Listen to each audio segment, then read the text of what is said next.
I'm ready. All right, so coming out of executive session, I have a motion to come out. I make a motion to come out of executive Motion by Mr. Calhoun to come out.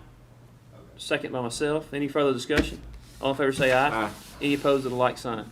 That takes us out of executive session with no action taken. So Mr. Slay, if you would, walk us in before I open the planning commission back up. Yes, sir. So while we're in the regular board meeting, Yep. I would need a motion to add an emergency item to the agenda, the regular meeting agenda. Just a motion to add an item. That item is an emergency declaration on Andrew Chapel Road. Okay. I make a motion to add. Second. Okay, so a motion by Mr. Calhoun and a second by Mr. Morrison to add an emergency action or emergency declaration for Andrew Chapel Road. Slay, is that That's right? correct.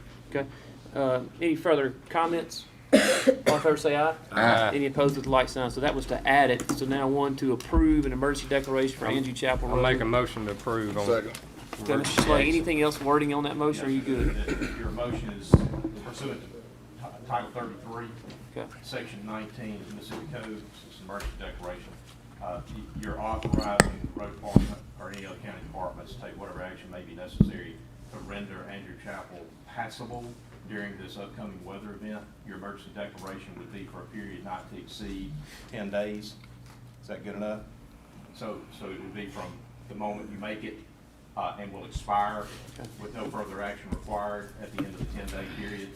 And it authorizes the road department or any other county department to do whatever they need to do to render the road passable for emergency response. Okay. You good with that, Brad? On the Good with motion? that. Jerry? Second. All right. So any further discussion? Glad he All in said favor it. say aye. Aye. Any opposed with the like sign. So with that, I'll need a motion to come out of the Board of Supervisors meeting to So go back moved. in the planning commission by Mr. Bishop, Second. second by Mr. Morrison. Any further discussion? All in favor say aye. Aye. Any opposed with the like sign. So now, Mr. Renee, I know this is really confusing, but now we're back into your planning commission meeting. I apologize to all you guys out there. We've had a issue with Andrew Chapel Road. We're trying to get it back open for these people. So thank you for your patience. So we'll call that planning commission to order. Entertain, no, I see no old business under item 3. How about the Mr. Renee, consideration of you approval? correct on that? No old The business? minutes, you need to approve the minutes, please, of December 2nd. I got you. I'm sorry. I skipped number 2. So motion to approve the minutes under item 2. Make a motion to Second. approve. Motion by Mr. Calhoun to approve, second by Mr. Morrison. Any further discussion? All in favor say aye. Aye. Any opposed with the like sign. And then following up with item 3, there is no old business. Item 4, new considerations. Mr. Renee? Okay. So the first item under new considerations is a conditional use permit for Brittany Cochran at 224 Sunday Sky Drive. Ms. Cochran is seeking the conditional use permit for construction of a home with metal siding. This property is located on the west side of Highway 471. It's a 25-acre parcel that's zoned RE1. This is an aerial view of the property. That RE1 zone does not allow for the metal exterior. This is her site plan. The house will be off 471 and a good ways off. It won't be visible from 471. It is it will contain a heated and cooled area of 3,284 square feet. And this is just a picture of what it will be similar to or look like. This is a view of that property, the entrance to her property off of 471. And these are surrounding properties.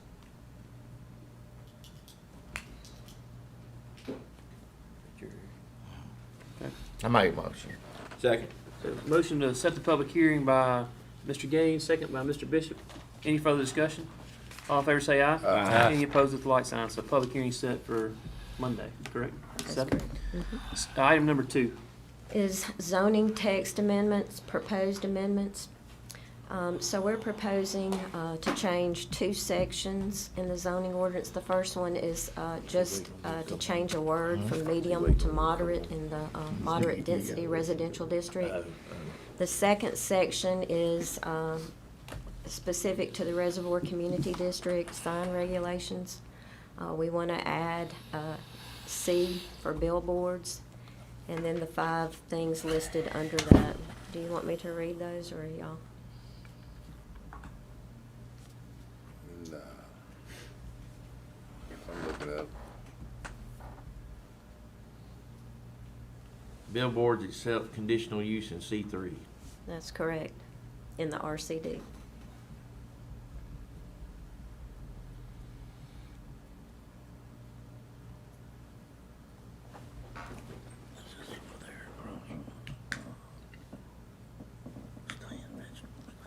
Yeah. What is the one over there? What zoning is the fruit stand? Right now, currently it's C2. It adjoins a C3 property, the car lot. And do we have So any, they do would we have have to any ask to billboards, rezone. we got any billboards right now that's in C3 that will be grandfathered? RC2 be grandfathered. Or C2 would be grandfathered, I'm sorry. There are. Probably 5, 6? No, I think there were 4. Yeah, there weren't very many. It was Okay. single digits. 4. I think it's 4. Very good.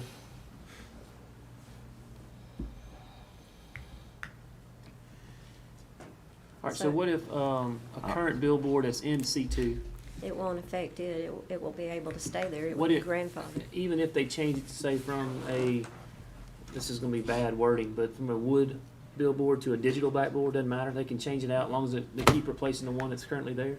We have some that are there that are not digital boards, for example, that if, say, a person wanted to come in and make that a digital board, could they do that, or they fall inside this clause because they would be changing the type, putting a new billboard in that exact location? I think there's some wording in there that would allow them to improve it. Yep. And, Would it What they allow, can do is okay, expand, Daniel. Because some of them So are they run couldn't have down, a second right, floor. so some of them are run down, not a very good spot, where That's the owners exactly are right. wanting to say, I wanna make it better, Yep.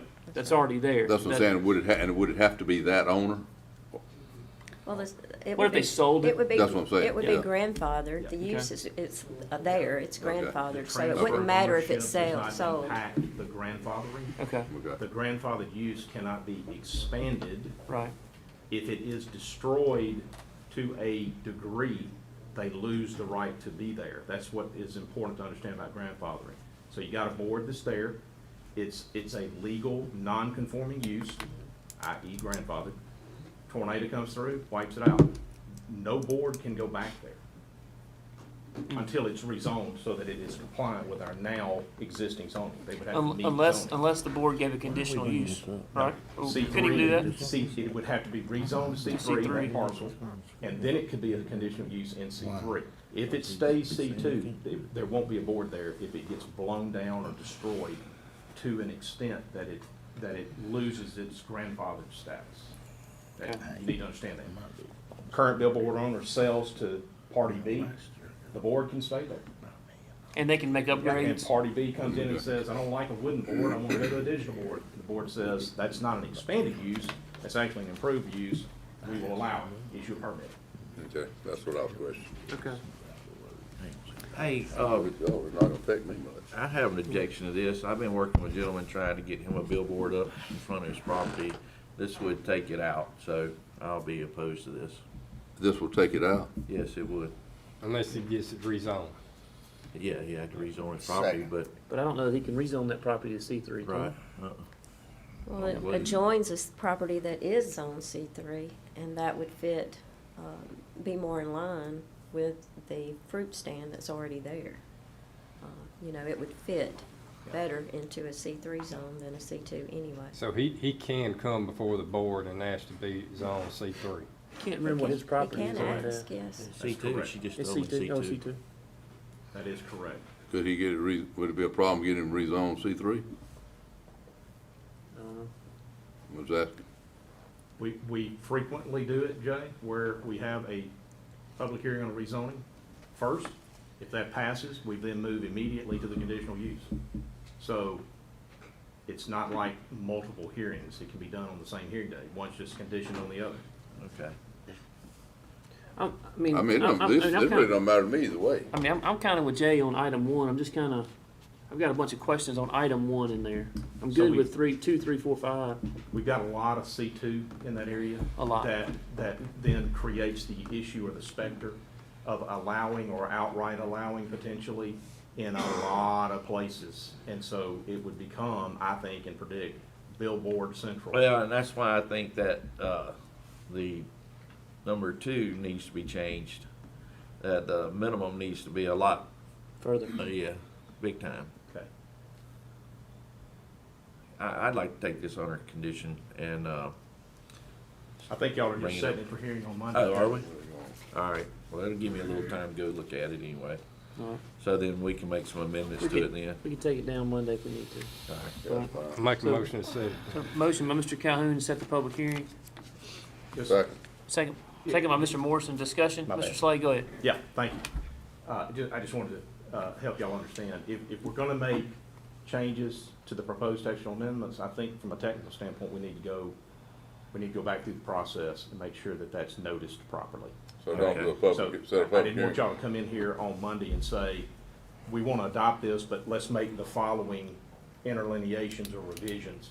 We need to get that right, Jay, before Right. y'all take it up, because that's what we need to have a public hearing on. I'd rather that I anyway, agree. so. So, All right. All right, so we'll my just suggestion Well, may let's be just this. vote down. Let's vote down. Don't put it on the agenda Table it. for Monday, Yeah. since we know we want to massage some of that. Right. And let's come back To with next the month? right language. Okay. Can we do it that way? Yeah, Yeah. so Yes. we'll just take off your motions off the Yeah. board, and we'll Yeah. put a motion to table this item to say, the March, when's the next one? March 3rd, Ms. Yeah, Renee? so, Ms. Renee, Yes. can we go ahead and set the hearing for you, so that when we come back, instead of coming back and through the planning commission, Sure. we're just we're on, I would say the first Monday, that's about 30 days. So that's not the planning commission on the 3rd, that would probably be like the 6th, Yeah, we'll do maybe? it on a regular board meeting day. No, Thursday, so I mean, That's it'd be gonna it'd be the, March 7th, 7th. March 7th. That's fine with me. Let's just, we're gonna set the public, if y'all do this for me, set the public hearing on your zoning text amendments for March 7th. Make a motion to set it March 2nd. All right. Second. Second by Mr. Bishop. Motion by Mr. Calhoun to set it from March 7th. Second by Mr. Bishop. Any further discussion? All in favor say aye. Aye. Any opposed with the like sign. So item 2 is tabled till then. Item 3, Ms. Renee. All right, is a dimensional variance request for Rajinder Singh at 2483 Star Road. Mr. Singh is proposing construction of a small grocery store with gas pumps. This is on the southeast corner of Garrett and Star Road. It's a 1-acre parcel. The property is zone C2. That's an aerial view of the property. This is his site plan. The building's gonna contain 7,000 square feet. I can't see that very good. I don't know. can't see it. Not real good over here either. I'm not sure what that's about. But, anyway, the building will face Star Road. There'll be entrances from Garrett Road, and then the side road that comes in, that runs behind the building. There will also be an entrance there. He is requesting the dimensional variance from the number of parking spaces. The ordinance requires 70, and he has 49, so he's wanting to reduce it by 21 spaces. 70.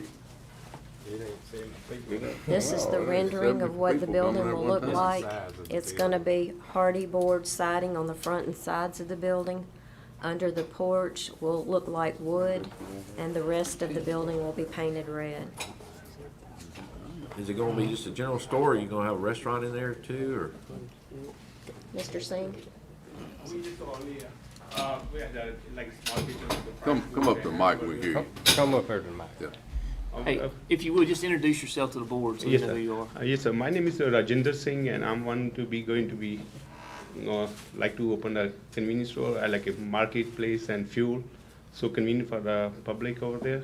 And I had a plan to be put some like a grocery and some like a fast food, like a fried food and pizzas and hamburgers and smoked chicken and gas pumps, and that's all I had a plan to do. The gas pump's gonna be in the general location that they are now. No, They're out It's not in front. front of that old building It's not. that's there. It's right He's going to before you be get building that a old- building. Oh, just before. That one's been condemned. Okay, also. I didn't know they were tearing it down. Okay, so I not don't in know the if same they spot. tearing it down. Yeah, okay, I got you. Okay, so just, Thank you. okay. Thank He's, you. I was setting thinking it they here. were. Yeah, I make a motion to set the public hearing. Second, All right, so motion from Mr. Calhoun to set the public hearing, second by Mr. Morrison. Any further discussion? yeah. All in favor say aye. Aye. Any opposed with the like sign. So item 3 is set for a public hearing on that's the 15th. Item number 4, Ms. Renee. All right, so the county is initiating a rezoning on Highway 25. It's 8 acres of property. It's currently, the front portion of the property is zone C2, and the portion to the back is RE1. That's an aerial view of the property. And then that's the zoning map. There's actually a little slither of C2 at the back. we want to extend it all the way to the back. That's the front part of the property that's already C2. This little strip comes in on the property, and we want to extend it all the way back. It adjoins a wider strip of C2 to the south. Do you know what's right behind that property? I'm not sure if it's vacant or not. I looked at it, it's cut over. I imagine it's agriculture, but it's cut over. Are you talking about the zoning? zoning, It's the zoning. RE1. It's all of RE1. Yeah, it. it is, I think. Yeah, you can see on the map, the rest of the property. property behind it is RE1. Okay. All right. I'll make the motion to set the public hearing for the 15th. Second. So, motion by myself, second by Mr. Bishop. Any further discussion? All in favor say aye. Aye. Any opposed with the like signs. That's item 4, set for the 15th. Item 5, Ms. Renee.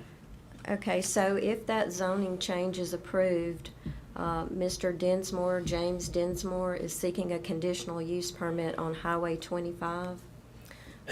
He has purchased or is in the process of purchasing these 8 acres.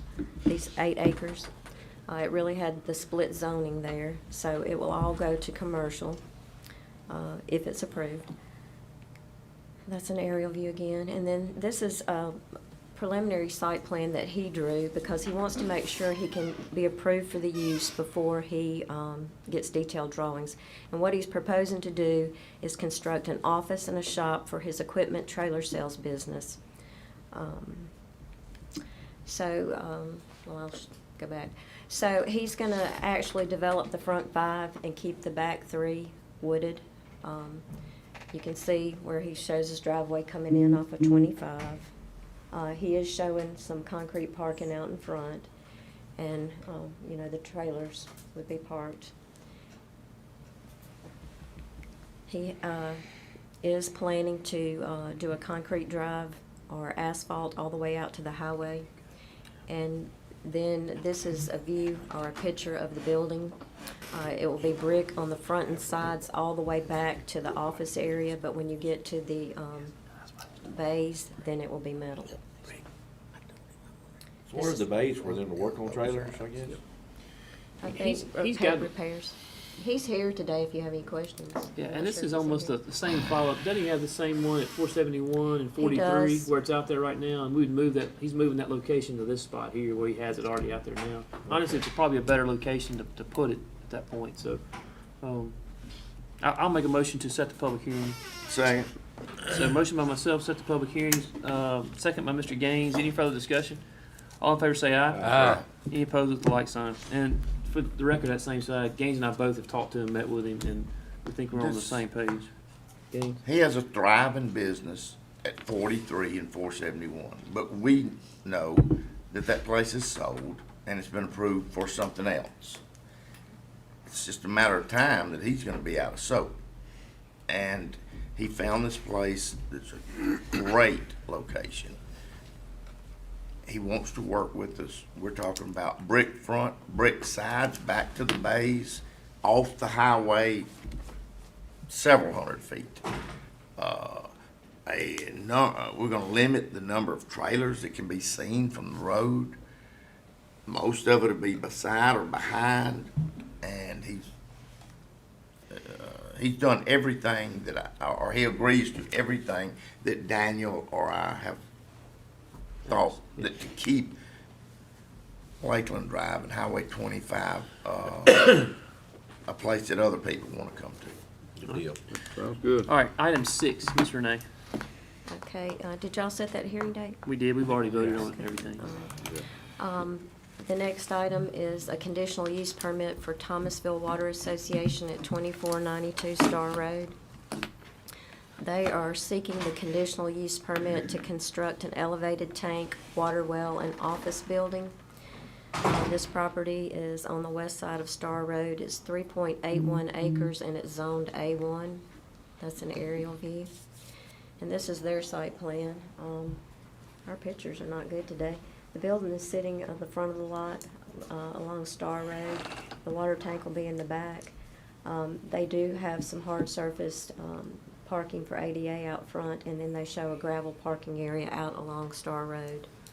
They're proposing a 900 square foot office building This is the elevation on the water tank. It'll be 160 feet in height with a volume of 150,000 gallons. These are the elevations on the office building. It'll be a metal building.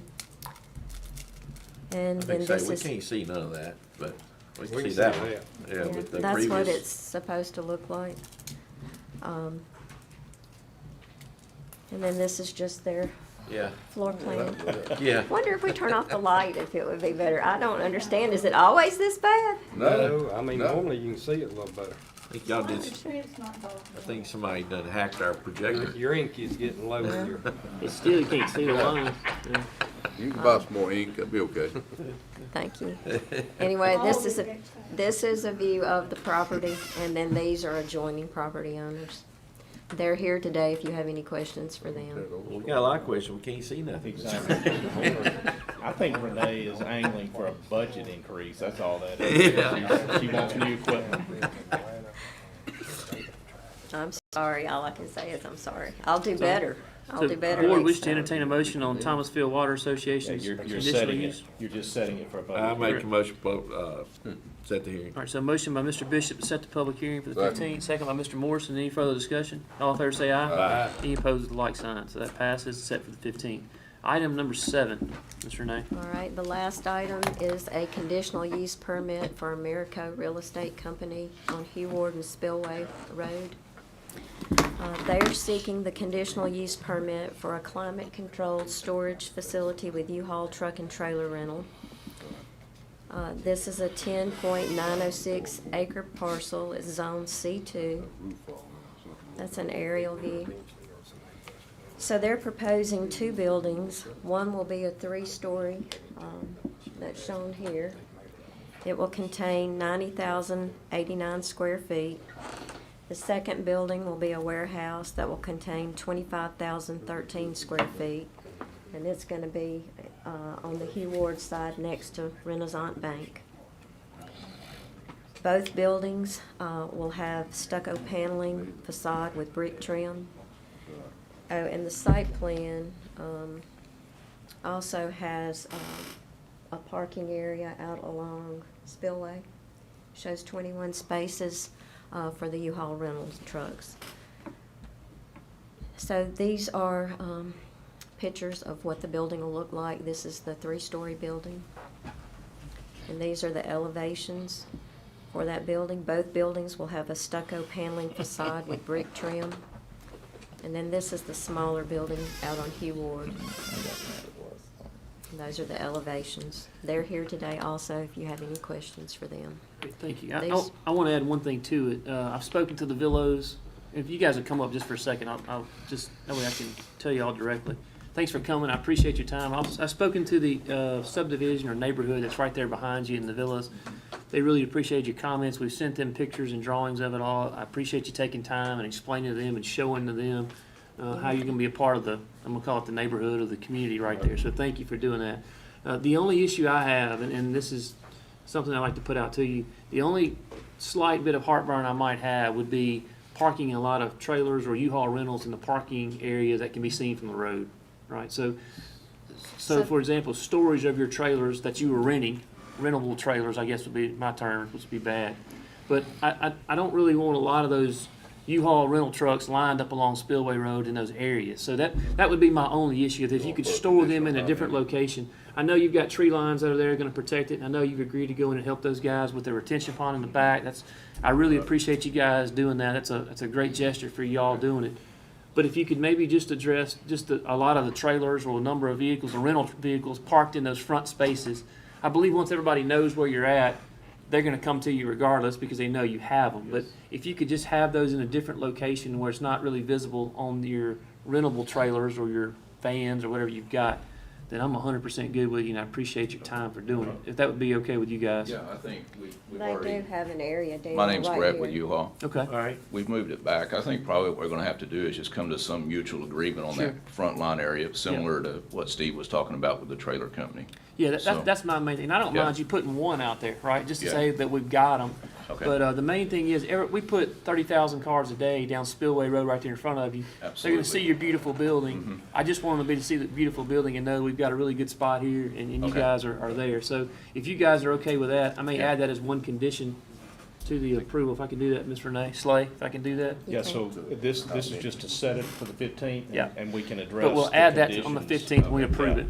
Yeah, this is just a heads up that you probably will hear a condition along those lines. If you guys are good with that. More or less on the spillway frontage, correct? Correct, right. yeah, Got that's you. right. That's We'll the work main, that that's the out. main issue right there. Perfect. We can I handle that for you. appreciate the landscaping too. That Yeah, looks and over, again, the relationship with the Villas, that's a very proud community right there. And Yes. being able to help them with their retention pond, they've been deeded back over on that side, and then your buffer that you've got between them, thank you for doing that. Okay, You're being you're great welcome. neighbors to the area, so I Okay, appreciate great. that. Thank you all. So Great I'll make a view. motion to set that public hearing for the 15th. Okay, perfect. So second by Appreciate Mr. y'all's time. Calhoun. Any further discussion? All in favor say aye. Aye. Any opposed with the like sign. So Mr. Slay, Mr. Renee, we need to be sure we have that kind of in our wording coming out on the 15th. Anything else under new considerations? No, sir, that was it. All right, so we'll move to item 5, site plan architectural review. This is our compliance review. Mr. Slay, if you want to address this? I do. Appreciate y'all coming.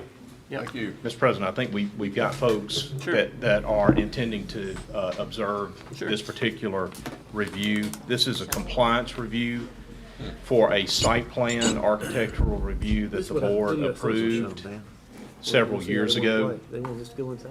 This is the property at 1145 Old Fannin Road. So we are opening that review now, and eventually we're going to allow the board to receive comments on this. So this is the Fannin Lanes Bowling Alley Compliance Review, 1145 Old Fannin Road, District 2 property. Ms. Renee, help me, how long ago did we do the site plan? It was 16 that it was originally She's approved? got you talking points up She there. did. She's got me ready to go here. It'll actually make me look like I know what I'm talking about. So, August of 2016, this board approved a site plan architectural review, but we put stipulations in place at the time of the approval of the site plan architectural review. So this will kind of feel like a conditional use situation to you. You put conditions on the architectural review approval, which makes this somewhat unique. The board anticipated back in August of 2016 that there could be some impact given the location and its proximity to dense residential neighborhoods. It's very close to Regatta subdivision, and there are other residential communities in and around there that could be impacted by this. At the time of your site plan architectural review, you allowed the bowling alley to have an outdoor patio. But your stipulations are as follows: the use of the facility, the bar patio area, will adhere to the same hours of operation as the bowling alley.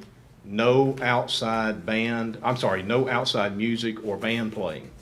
Anticipated that there could be some impact on the residential communities. No, they have to have appropriate screening, and we had some concerns about fire response that needed to be addressed, okay?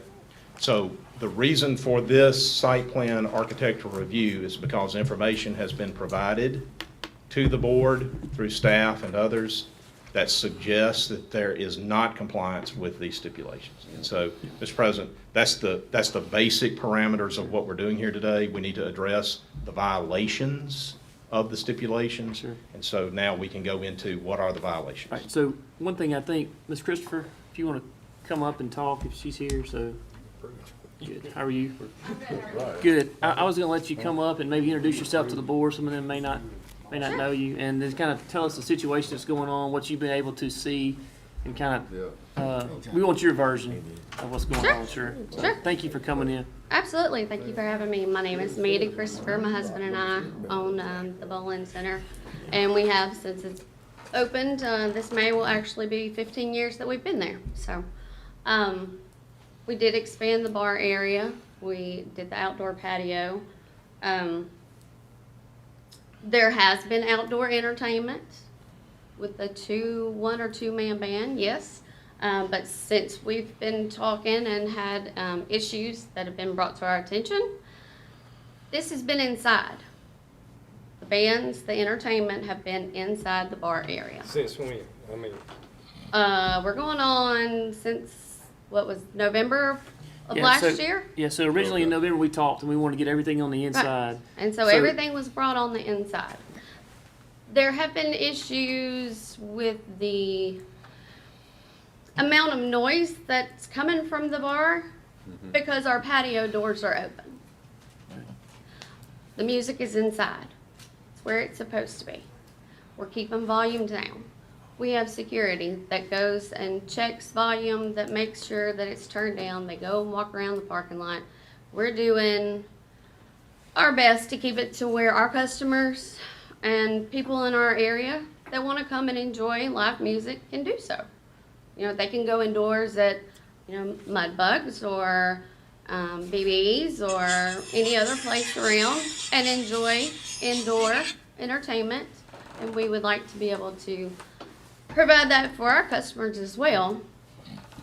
Yeah, so the issue that's got us to where we're at today is we had a deputy come out, and I may miss the date, but the It was on a Sunday. 17th, 19th, It was on whatever a Sunday with the Okay. patio doors open. Right, and our deputy noticed on an information report that the music was too loud. The music was coming out from the area on the patio. He asked everybody to turn it down. You guys complied. We appreciate you complying on that. But that's kind of a follow-up from our discussion we had in November that we wanted to keep music from getting outside on that patio, blaring into the neighborhoods and in the area. So that's what's got us to the point right here that we have to get something addressed in regards to the sound disturbing the areas that are around it. I understand that completely, but so how do we control sound inside when we're doing Cut it that? off. Cut it off. Okay. That would control it. Well, I guess the door's Keep the- opening. Keep the patio doors closed. Keep patio doors closed. Okay. Mr. Slade, do you have anything that you can add on any of this, or Paul may be able to add anything as far as the sheriff's office side of this point? Sorry. What I would suggest that we do is, because I can't anticipate what the board's decision ultimately will Sure. be as part of this review, we have information that we need to make sure is in the record Okay. so that it's clear why the board acted the way that it did. I know, Daniel, we have videos that have been provided to us of the sound, the music itself, and the videos are shot from the perspective of the subdivision Right. of the neighborhood, and so you you anticipate what the level of the sound is from the perspective of the neighbors. So that video would need to be introduced. I believe that there's video, I'm not sure who shot it, but there's a video up close at the patio that shows the speakers outside on the patio. Yeah, so, playing music. and I believe that was in the November-ish timeframe, whenever that was when they originally came out. Oh, So, that's- well, there's two sets of. So if you comply Yeah, so- with this, yeah. Huh? Pardon? if you comply with this, there wouldn't be a problem. Yeah, and that's the main thing. This is kind of coming to you guys in here today. I've had numerous discussions with people around, HOA guys. I've talked to you on the same point, that the main thing we don't want is music blaring outside that's disturbing the neighbors. Right. The patio's not set up for outside music play. Now, there's always a gray area where you open the doors and put speakers that blow out on the patio. So, and I guess that's kind of the issue. That When the was deputy kind of- came out, it was too loud to disturb it, that he asked them to turn it down. You guys did. I guess what I'm saying is, our issue is here, I want to be sure everything is locked in, not locked, but inside the bowling alley area. So all your music And size. it has been. So if anything else is disturbing it, it'll take the next action as revoking the privileges for the back of the patio outside. So just so everybody's on the same page of that I want everybody working together, right? The last thing I want to do is have to come in here and get into those issues, but for the same point, I don't want areas disturbed. We got assisted living village behind you.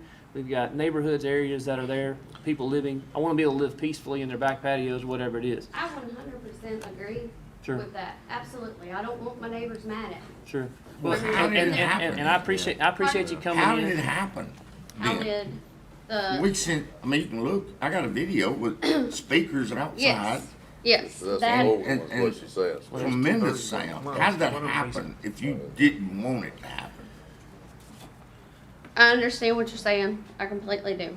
My bar manager brought in entertainment. I was unaware of what he was actually doing when that was the videos that you have. It was actually the very first day he was there. And after that, Well, the issue. After on, that, the issue it on was- the it was issue on that the- 17, 18 January, whatever the date on that was too loud, right? That if those people are sitting in their homes and can hear music playing and disturbing them, that's where we can't get to. So if the doors are open to get music out on the patio, we can't do those type of things. I guess what I'm saying is we can't have any more disturbance. This is kind of the final straw that says, hey, we can't disturb these areas. For the same point of that, we have a deputy come out that is a third-party view of it to give his same opinion. He wrote a report basically saying it was too loud, disturbing the areas, and asked them to turn it down. They did. We can't have that anymore. The next time we have to send a group out, the board's going to take action and close the outdoor patio. That's kind of where we're going. So I don't want to go down that route. I want us to all get together. I want you to be able to have your entertainment inside and have a good place. Everybody enjoys coming to the bowling alley. It's a very respectable place in the community. I appreciate you having it there. But for the same side of that, we got to respect the privacy of the people that are out there. I know everything's not I perfect all the do. time. I do. And I guess my issue now is if we're inside,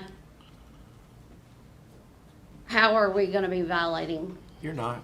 You're not, As long as you keep it down, as long as the so. noise isn't Just blaring don't out blow through the the doors neighborhood. off of it. Because the neighborhood isn't really that close. I mean, I don't know how many yards it is, separate the two, so. Haven't walked it off Well, it myself. clearly I don't know. says no outside music. But for the Outside. same point of And we that, would be inside That's what I'm our center, Right. inside our building. but if you So- have the doors open, where it's pushing music to the outside part of the patio, that covers outside patio music, Yeah, right? don't Because put you're speakers out there. pushing it out there, right? So- Okay. But- Close the doors. Right. Keep the doors closed. We'll be good. Turn the sound down Right. if the sound is emanating and disturbing Regatta with the doors closed.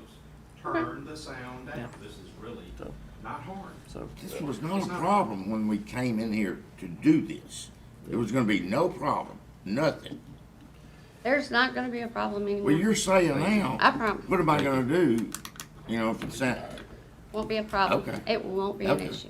Thank you. thank you, Manny, for coming in. Mhm. Okay. Anybody else want to speak in the back? I think y'all are all Regatta people, so do y'all have anything you want to add? Are y'all good? Okay, Y'all good? thank you. Mr. Slade, how do we need to take action on this, or anything on the board? You want to clean up anything? Mr. Cross, for the record? I think what we do is we note for the record that the board conducted its review hearing, that the property owner appeared at the review hearing, that the property owner satisfied the board that corrective action will be taken, and that there will be no further violations of your stipulations. Okay? And I think we need to also indicate on our minutes of the planning commission, for the purposes of this review hearing, that the board instructed the property owner that if there are any additional violations, the board will come back for another review hearing. And at that review hearing, the intention of the board will be to revoke the site plan architectural review that was previously granted in August of 16. And the last thing I want to add to that is the information and the videos and the sheriff's office Yes. report is all placed into the file. That's all in the Along record. with everything that's there, along with Ms. Christopher's statements and concerns and everything. So, Is Mr. Renee gonna play the video? well, we couldn't see it. So, I think all y'all have it on your phone. Gaines played a version of it a minute ago. I haven't. All right, so I need to take any action on that? No, sir, but Okay. the review hearing is closed. Okay, so item 5 is closed. Now moving into item 6, nuisance property. Ms. Renee? Thank you, guys. Mr. President, item under Section 6, the Planning Commission, is the Blake Rogers nuisance property at 450 Melody Lane. This is a District 2 parcel. We will open that public hearing. I will ask either Mr. Rogers or anyone here representing Mr. Rogers should plan to come forward to address the board. Ms. Renee, if you'll please demonstrate with the photographs. All right, so we received a complaint in October that Blake Rogers was bringing in logs from his father's timber business, cutting logs into firewood, blocking road and easement with possible intentions to sell during the winter, and that people would be coming there to pick up the firewood. So these pictures were taken on October the 4th, 2021.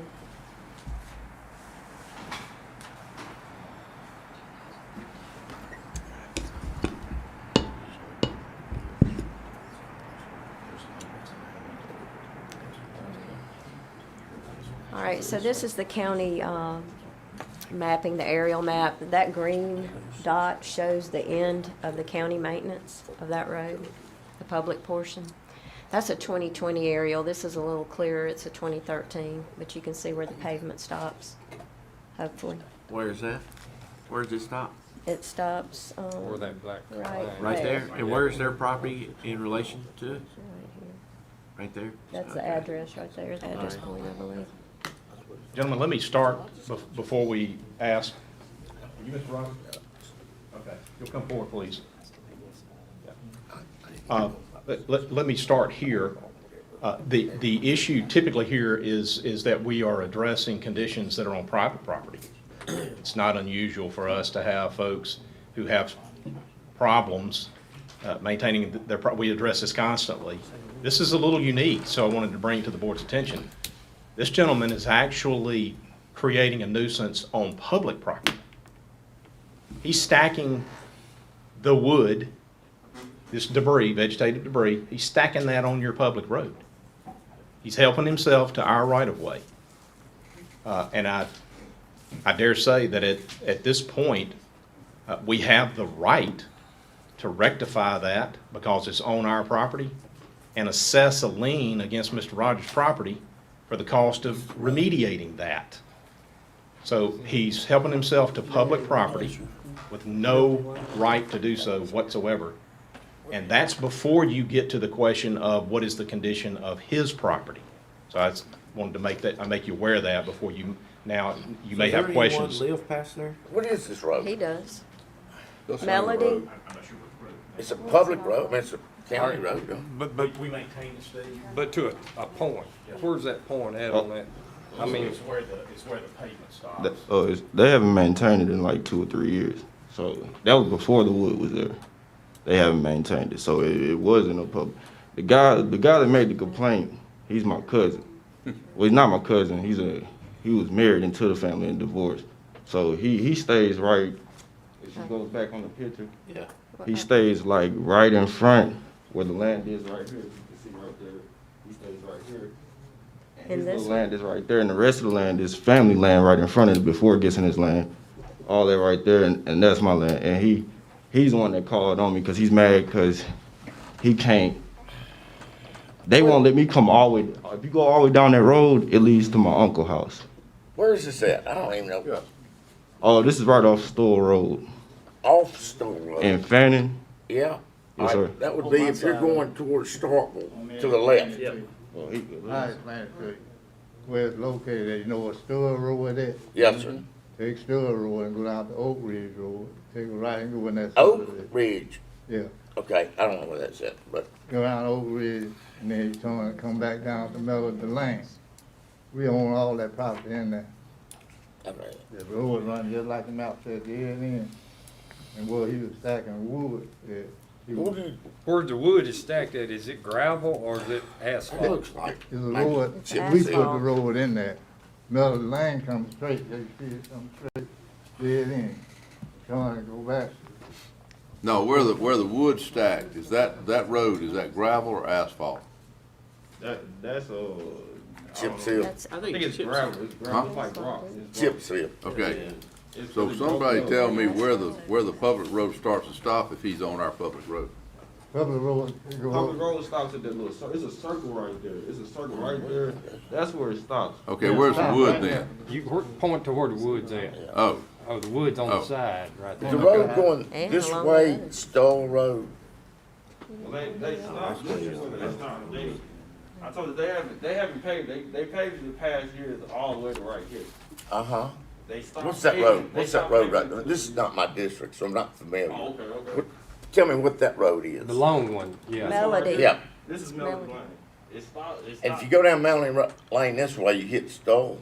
Go down Melody Lane, come up, it's another road called, come up this way, and it's another road called, I think it's Oak Ridge. Oak Ridge. And then you come out, and then it's, Store Road right here. They both go that way. Store Road goes up to 25. Okay, okay. well, who lives on down past that, anybody? Oh, right here? No, on down the gravel. from where The the, gravel. yeah, right there. Nobody lives on that. Nobody. So All you, right, go down there. All right. So you ain't, Can we ain't go nobody, north on that road? nobody's on there. Nobody lives on down here. And that trailer, and It's a who, dirt road, it's a whole dirt road, it leads to my uncle's house. Whose 450. trailer? That's The his house. whole, it came to ordeal, That's he his can't drive his tractor through there. Cause he comes through there waking me up in the morning, driving his tractor through there. Well, you need to get up earlier. I get up sometimes, but it's the weekend, you know. Oh, okay. On the weekends, Okay. I just got done he's drinking or at that something. bowling alley. He coming through on the tractor. I told them they can come through. It wasn't even that. I said, y'all can come through. I don't mind if y'all come through. Just let me know. They want me to come out, move all the cars I got at my house that I have parked there. Because if you go down there, if you come down off in here, it's real muddy. It's all mud. It gets real wet. So you can't park down there too much because you'll get stuck. So everybody, when they come, they just park right here. And they get mad. I got cars in my driveway. They want me to move them so he can come through on the tractor. Stuff like that. But I said, I don't mind. And that's what we had a little altercation. Then he did all that. Okay, but what, on past that, is that the private part, this gravel road, is that belong to who? Oh, all this belongs to me. And then this belongs to my granddaddy. Okay, but now where that wood is stacked, when you go past that wood, it becomes of just an old road, right? All this is gone. This is all gone. No, I'm trying to figure out who's the private road belong to. So this is coming up Melody Lane before you make the turn to go to his house. Okay. So that is stacked on the that's side. Melody Lane. That's Melody Lane right there. And then that's my property. This is still part of the square right here coming in here with my property. I got it all on my property. I just, like I said, but all that is gone. That's powder right there. I moved that. That's back in October. All that's gone. Oh. Well, hang on, Oh. she's had some Show us the current current pictures. Oh, These are the current pictures right Yeah, today. that's Okay. yeah, today. that's still it. That's still it right there. That's Okay. inside of my property. That's Like, that inside. is not Melanie Lane. Yeah, that's not Melody Lane. What is That that? is Melody Lane. Huh? That is Melody Lane. That's where you know, this is as you make the turn, isn't it, Kathy? Right through here, turning, coming to his house. Right here is where the gravel starts for his property, and this is county road. Okay. Gentlemen, it's Who a owns 90 the degree- gravel road? Whose All right. private property is that gravel road? It is Rankin County's. Huh? It We is- just don't maintain it. This is a 90-degree turn. That is a continuation have a of better Melody. It picture. makes a 90-degree turn. Okay. Not Melody, it's not on Melody. Hang on, give me a second, give me a second, give me just a second. Yeah. Go ahead. A 90-degree turn. Yeah. All right, so if you imagine, Mr. Rogers has a square for his property, we'll just say it's an acre square. Melody Lane borders his property on two sides. It borders it on the south, and it borders it on the west. Okay? He has stacked his wood over time on both the south and the west in the public right-of-way. He's asserting nobody maintains the road. That is not what we look to determine whether or not a road is public or private. I thought maybe The the private length was of supposed the to private. All right, So so, a portion of this man's property, There you a go. portion of it is only So- private The black, means the of black access, line is whatever that Melody Lane. gravel is that and extends he got back it right to where here, he the got all house is. that wood right That's a private means Hang of on. access. Okay. Okay? A portion of that access on the west, a portion of it is publicly maintained. It has chip seal. yeah, so, And their assertion that it's not public doesn't hold water. I think that's just And for whether restoring we've it, maintained it that's for the all last 2 stumps years and doesn't make a everything. bit of difference. Right. Still public road. It's a public road. all right, so, all right, let me try to, as Slay says, put a bow around this thing. Give me just, I'm gonna let you talk. Give me 1 second. So basically what he's saying is that road is still a public road. Okay, even though it's not maintained or whatever. On the side of all of our roadways, there's easements that extend off of where the asphalt or the rock goes. X number of feet, right? That's where some of the areas that you have the debris or trees or logs placed into. Right there. So in those locations, that's just on the edge of the roadway, that's still inside the easement window that's not paved, if that makes sense. So where those trees are, he's basically putting an imaginary part where his hand is. The backside of the ditch. That's still easement, which is still considered public road. Does that make sense?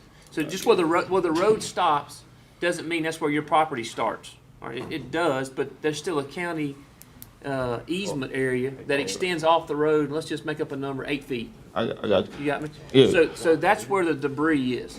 So what we need to happen is, I just need you to get the debris back further onto your property. Does that make sense? Where Past it's the off, ditch. where it's off the On the easement. backside of the ditch. Because a lot of times what we're trying to have on the side of those roads are ditches to allow runoff and drainage to go the proper way, right? So if we were gonna come into that roadway area and cut a ditch for drainage inside our easement area, right? To be sure the water is flowing right, we couldn't because the debris is there. So what I need you to do for me is come in on these roads, let's just make an imaginary number where it's 10 feet, 12 feet. Get it off the roadway where we can get those ditches recut, where you got drainage properly flowing away from your property, where you're not holding water. You mentioned your yard was full of mud and everything else. Yeah. We'll come back in once you get this moved, and the county will recut that ditch for you. And we'll But- put okay, gravel on well, that Why road. don't you do this, what- make it easy, you see where you got all that stuff, move it down past your trailer. But what I'm saying, I'm just saying, I rode around on Store Road. There's other roads that got the same road, what she's talking about with the black line that comes through it. I done my research. Sure. And it's got the same black line coming down saying it's the road. But when I rode down on, it's right on the other side of the store. Yeah, He got a sign up that says private road, yeah. Well, so nobody can come down it. So what do I need to do? I need to put up a fence, or I'm trying to figure you out. know what I'm trying to tell you, public. you can't get into that easement that's so many feet off the roadway. And I don't know what the magical number is. You know, that's It's gonna be an it's issue me- between it's you measured and from the, your it's family. measured, Yeah. it's measured from the center line I out, understand right? what y'all saying. If everybody on that road will sign something saying we no longer want the county to maintain this road, all the owners, we want this to be a private road. I have a feeling the county will accept that.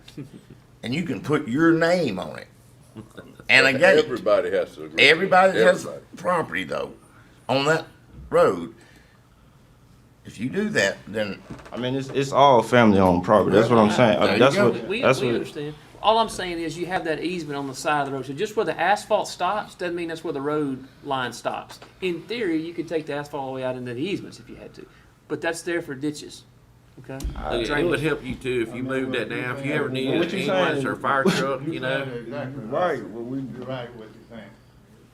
It's like that, we'll run out there dead end. This help time to go back to my brother's house, Johnny's house, go back to Spillway Road. Yes, You're right. Go to the left, it's John, my brother's place was running out.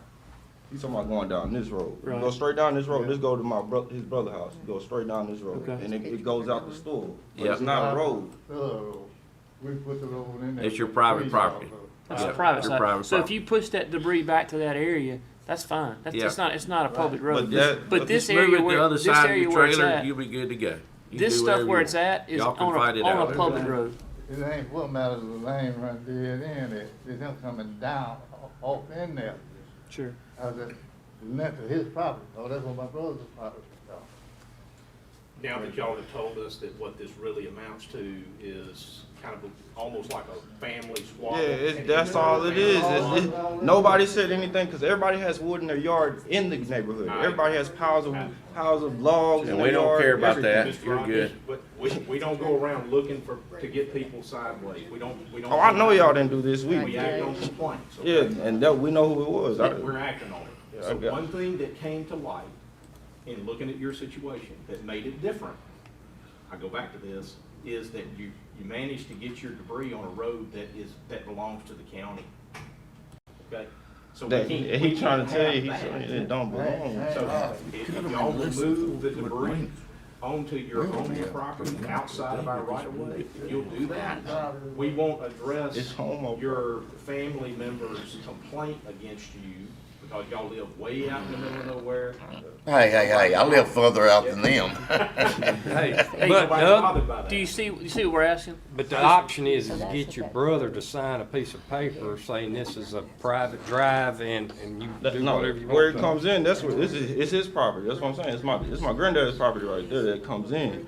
Where the road, then there's But- another so- man that owns the property. Melly Lane actually ends up at the front. What the board sees is but logs and debris on rock that we put down.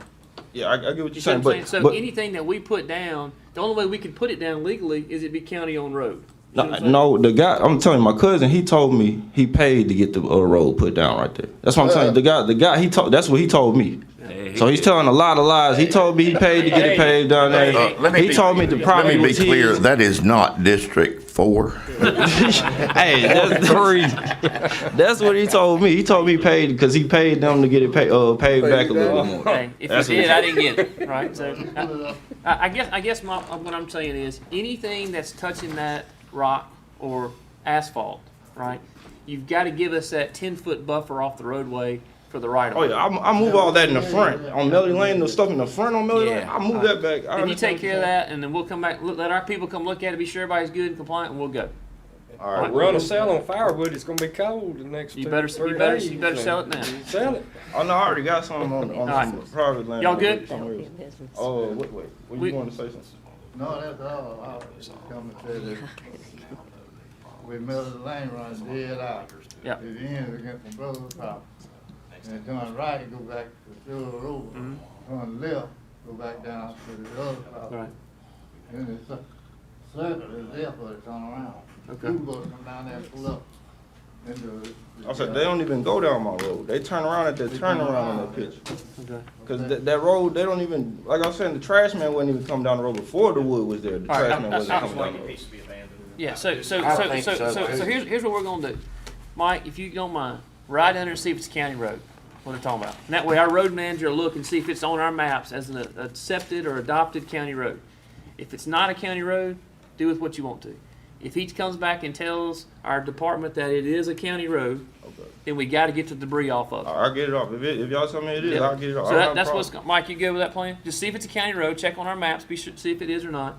Get with Renee's office, find out whether or not, be sure they have your number, right? So they can contact you. Do what now? I have a question for you.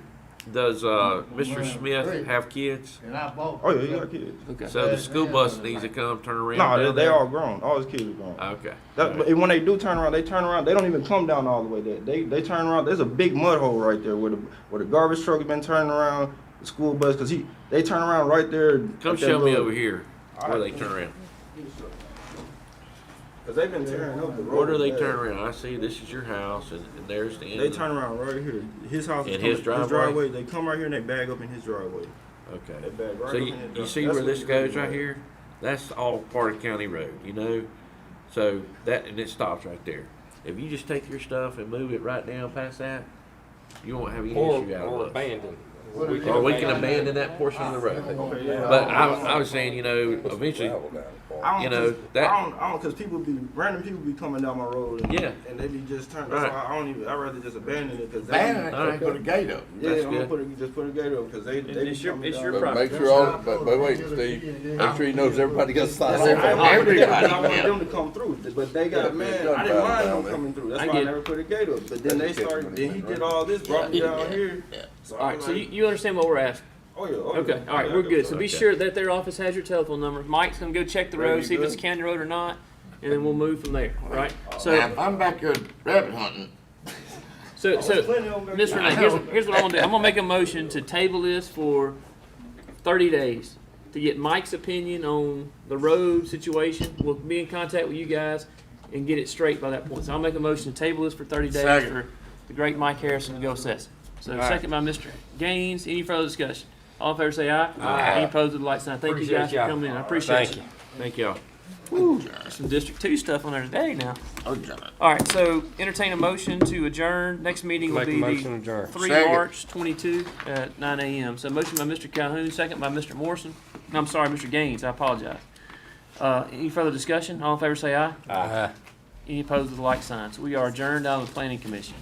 Whew, that was a good one. Yeah.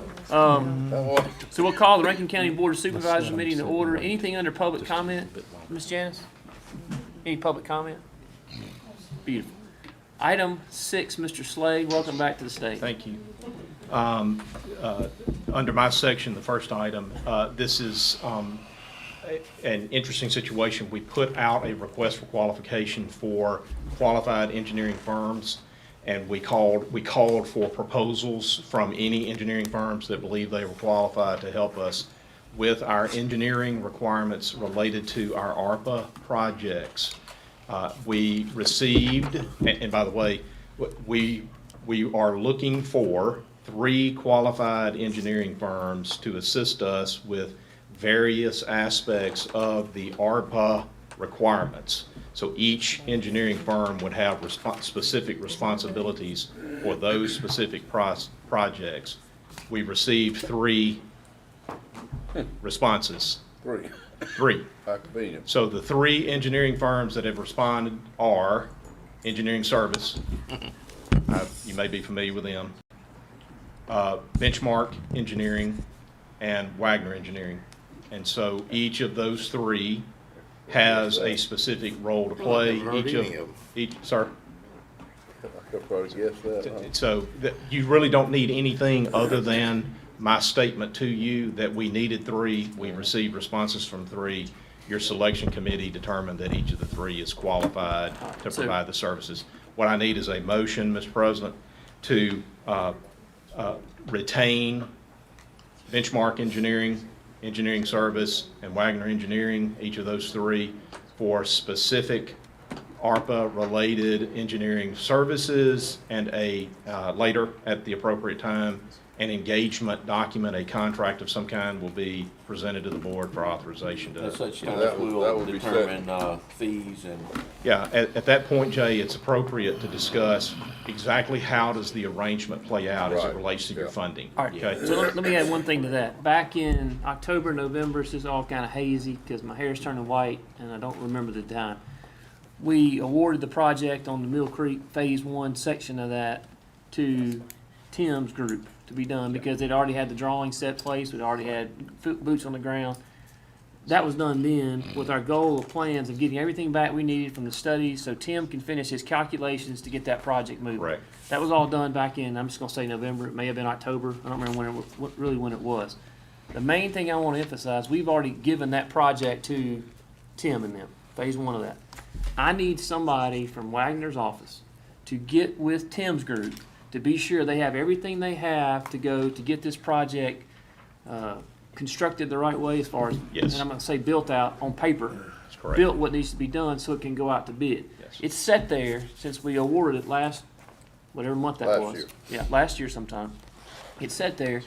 They're ready to go. They've been ready to go from the start of this thing because they already had the initial work that was done in '07 on the rock stuff. So they've got the lay of the land. But until they get the water flow calculations and the exact flow of everything, they can't move forward. Right.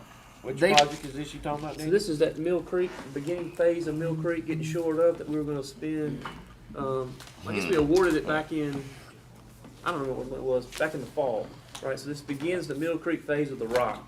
The design piece, Jay, the Right. design piece. There's also the hydraulics piece. I'm starting to act like I know what I'm talking about in engineering. There are different pieces of the design and the substantiation of the use of the ARPA funds, and there is a Wagner component to that because they handle the hydraulic side. So the first So phase. there's a of- We already connection. awarded the project then? The first phase of What that did was we done award? October, November, What I did mean, we what award did we though? award? to go ahead and rock in that, start on Mill Creek right there at the beginning, initial phase of Mill Creek, where it actually begins, which is the back part of Castle Woods, to work its way all the way up to where we're gonna try to get to, I don't know, Castle Woods Boulevard in that area to where it depends on, we allocated, I believe it was in the neighborhood of $3 million or somewhere in that neighborhood to begin that phase of that project then. That was the ARPA funds. ARPA Correct. funds. Yep, correct. So Okay. the District 2 project was that section, ARPA No, money. we hadn't got them yet. What's that? You're telling me to go ahead and start it now? Well, that's what we went on and started doing. We've got the project set Right. and everything ready to go, and to spend money. That's really the first ARPA money outside the other Yes. money we've used. All right, that started. let's revisit quickly. Thank you. You have already received 15 million plus in ARPA funds. You received those last May. So you have your own ARPA money. And you indicated, and my hope is that we're still in the mood to indicate that we want to use our ARPA funds as much as possible to do two different things. One was to incentivize the state legislature to come alongside and help us, join us in this effort. But the second piece is to go ahead with specific projects. We laid out 5. Y'all looked at all 5 of them. This goes back into Daniel's time frame, roughly November. Right. And you said, We've already got some ARPA money that belongs to Rankin County, and we want to go ahead and get started on those projects. I can't remember specific projects right off the top of my head. Jay's got one that I think it's very similar to Daniel's. Benchmark is already at work looking at We just design got everything on components. hold. Well, Right. and I guess that's So- kind of my point. We went and awarded that project to Tim's group, Engineering Services. You just ready because- for it to move forward? I'm ready to get it going, but Yeah. they can't because it's hung up from Wagner's office to get it over there. So what I need is the communication that's got to happen, because what's gonna happen is, I'm gonna draw this thing all the way out. Well, we need to, have an understanding of what we're gonna pay Wagner. They will be here February the 15th. Okay. So We to need to address the settle board. that, so they know what they're gonna get paid. Yeah, and I guess the same February thing the is, 15th. they've gotta get that information to Tim. So I need you to relay that if you can. Yes. Tim, I don't know what exactly you need, but if you can relay to Slade what you need. I don't wanna drag the feet in it. Here we are, February. Right. I have flashbacks of Hempfield coming to my head, and it gets me, you know, so I'm trying to keep having flashbacks. We will relay, Ms. Cross, we will relay again. Thank you. Hey, Tim, will you help me, you know, all these years, we've talked about Mill Creek, done some work out there. Can you lay it out to me visually on a map? Show me what we've done and what we're gonna do? We have an exhibit that we produced for one of our trips to Washington, and I believe lays out that very thing. That covers the whole thing. That'd be nice to see. I mean, I've heard Mill Creek since I've been elected, so. Jay, can I ask, Well, come get with me, I'll take you over there too. can I ask a clarifying question, Jay? Yeah. When you say "we," who is included in "we"? What we have done? Or Well, through the who's years, included? I mean, Yeah, so- the Board of Supervisors has had projects in Mill Creek Okay. over the years, Yeah, so- multiple You're right. projects. So, and I think it's before I came on board. 07 was the last earmark related money that came Yeah, in. that's that my point. shored up fragments around Highway 25 where it goes underneath there. That's what I'm saying. I They don't put it on know that, what yeah. all of it is, you know. So there's a Do you stretch want to maybe. know what the county, with its own funding, has done in Mill Creek? Or do you want to know what has been done in Mill Creek regardless of who paid for it? Well, I know the last section we did, we paid for all of our money where we did the drainage work. I would like to see that work, you know. Okay, you want all of it? Yeah, I'd just like to see, Does it need to be start broken to out? finish, what we're gonna do. Do you need it broken out so that it's clear? This was a federal project through NRCS, and here's what happened. Or do you Tim's need? got that, yeah. Let me get you, I don't mean to interrupt, let me get you the map I got, and Yeah. then we can obviously add that. and We do can that, go from and there. the funding, It'll everything. show you I what think- you want. I think the map will paint the picture. Yeah. All right. Okay. Yeah, I didn't want there to be a misunderstanding. Yeah. That the county by itself All right. had undertaken all of that work. That the vast majority of the work in Mill Creek has It's been federal done money. by NRCS. I know with we've funding from had the federal three government. NRCS projects out there But through now the having years. said that though, when they put that federal money in, and it's not the same way with this ARPA money, but with the other federal money, part of the stipulation was back in 07 was we had to come in and maintain what they did. So in other words, that's why we spray that rock area Yeah. that allows us in there, because that, and we can only spray the area that the rock was in. Yeah. In those areas. Right. Jay, So, I know we you do think spend it's money on tedious with me constantly doing that kind of thing. I know you just covered us. The issue has been, and will continue to be, a total failure to understand on the part of the residents who are most impacted what the county's legal responsibility is and what areas it can legally enter upon. I take every opportunity to make sure that we're clear about that when we're talking about Mill Creek, because it's a After unique. 5 lawsuits, right? Yes. Because Mill Creek's not just a subdivision, you know, it Right. runs all the way back through it. The That's problem we correct. got right now, what's holding Tim up, he don't know how to design it. We don't know what property we gotta go get permission to get onto. Yeah, finish that sentence, I didn't like that sentence. What's holding Tim up. He don't know how to design. Yeah. I liked it. It's a good one.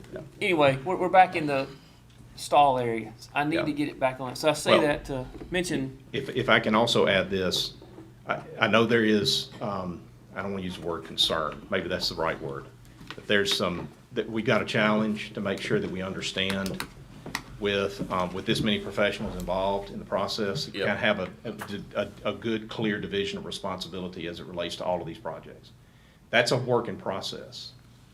Some of the things that we initially thought we needed to be doing from either a hydraulics perspective on any given project or on additional stormwater-related improvements. Some of the ideas now are that we may want to revisit that. What we thought was going to have to be a very heavily hydraulics type of research and approach to things, we may want to drop back and say, no, we don't want to go to that magnitude on this project. That is a direct cost savings if we go that route, by the way. And part of the things that And- I think Tim needs is that overall drainage study we did, And, right, and, Tim? and I mean, what that we plays into what it. we get, by the way, for each of these projects we're talking about, what we get, and we got 5 on the front end that we want to look at and see how is this going to work. What we may decide is that's too much of soft measures, is how we refer to that. Things like retention areas, things like adjacent to stream types of approaches to erosion control.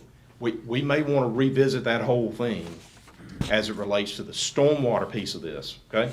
So that we get as much bang for the buck. And what I'm saying is this, I realize y'all are wanting immediate data, I get that, and you're wanting us to move forward and get projects going, but we got to make sure that we don't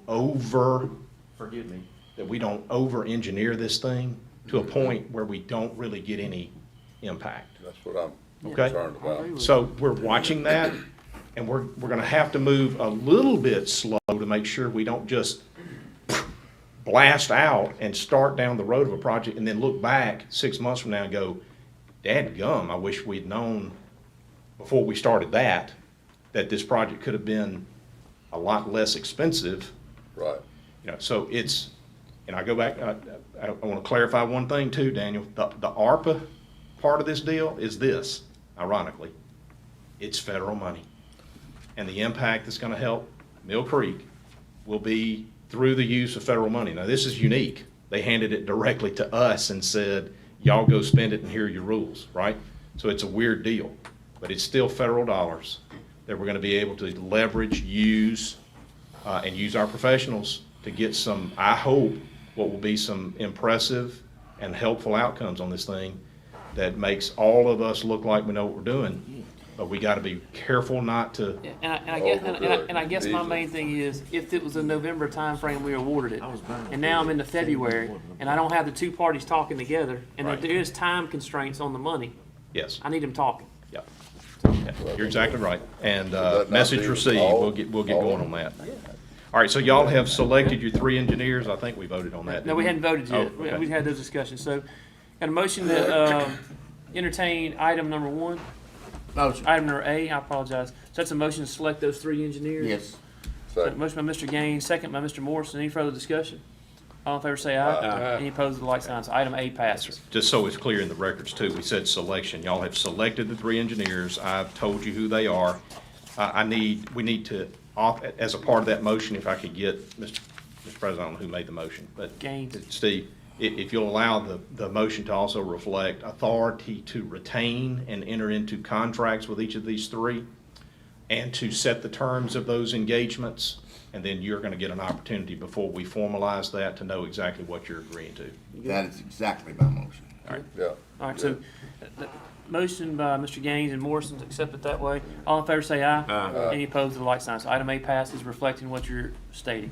Item B, Mr. Slay. Item B is kind of a cleanup of an issue that you've already, I think, once before approved, but we're just doing this as a matter of precaution. Authority of the board president to execute a 10-foot gas line utility easement in favor of CenterPoint Energy. This is to relocate their high-pressure gas line to a point that is attenuated to the railroad right-of-way. This gets it out of the middle of our property out on Marquette and moves it against the railroad property. This is a really good deal for us. It cleans up our property, and it's at no cost to the county. I just need Daniel to be authorized to execute the actual easement agreement. I make a motion to approve. Motion to approve, Mr. Calhoun. Second. Second by Mr. Gaines. Any further discussion? All in favor say aye. Aye. Any opposed with the like sign. Item C, Mr. Slay. Item C, we've got visitors here with us, Mr. President. At your discretion, this may be the appropriate time to ask our friends to come in. We will have an executive session. I'll go ahead and warn you about that. And so it would be appropriate for us to have them to come in at this point so that we can then move into an executive session. So you want them to speak? I would like for them to be present, Okay. so that the board, if the board needs to address anything. Also I want to hear them to hear you take this action here. Okay. Yeah. Think it's a great time. Great. You might want to wait till you go to the session.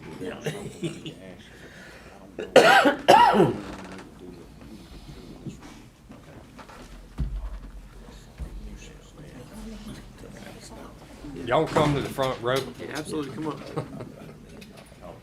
Y'all can come on. I'd say just come on up here. Yeah, so we're about to act on Dr. an Moore. agenda item here, Mr. President. Dr. Basic, as you know, is the new president. I'm still saying new, Dr. Basic. And so new president of Hines Community College. And so we're grateful to have our friends from Hines Community College with us today. See Dr. Parker here with us. Oh my goodness. Well, how did we rate that? Okay, so we're being visited by lots of dignitaries today.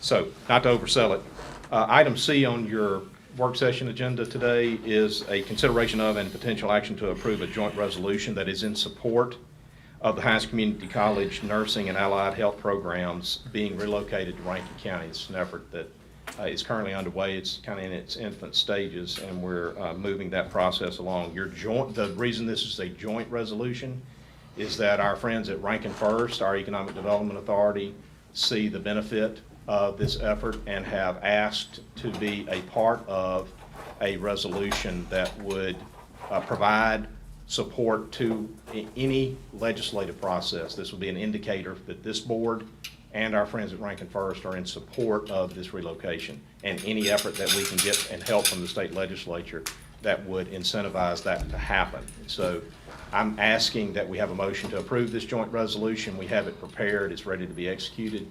Rankin First has already approved that for their part, and so it's ready and can be presented to the legislature at any point. So if I could get the board to move on that first, and then we'll allow Dr. Basic to address the board. All right, so if the board wishes to entertain a motion for that? Motion. Motion by Mr. Gaines, second by Mr. Morrison. Any further discussion? All in favor say aye. Aye. Any opposed with the like sign. So the motion to approve the joint resolution is passed.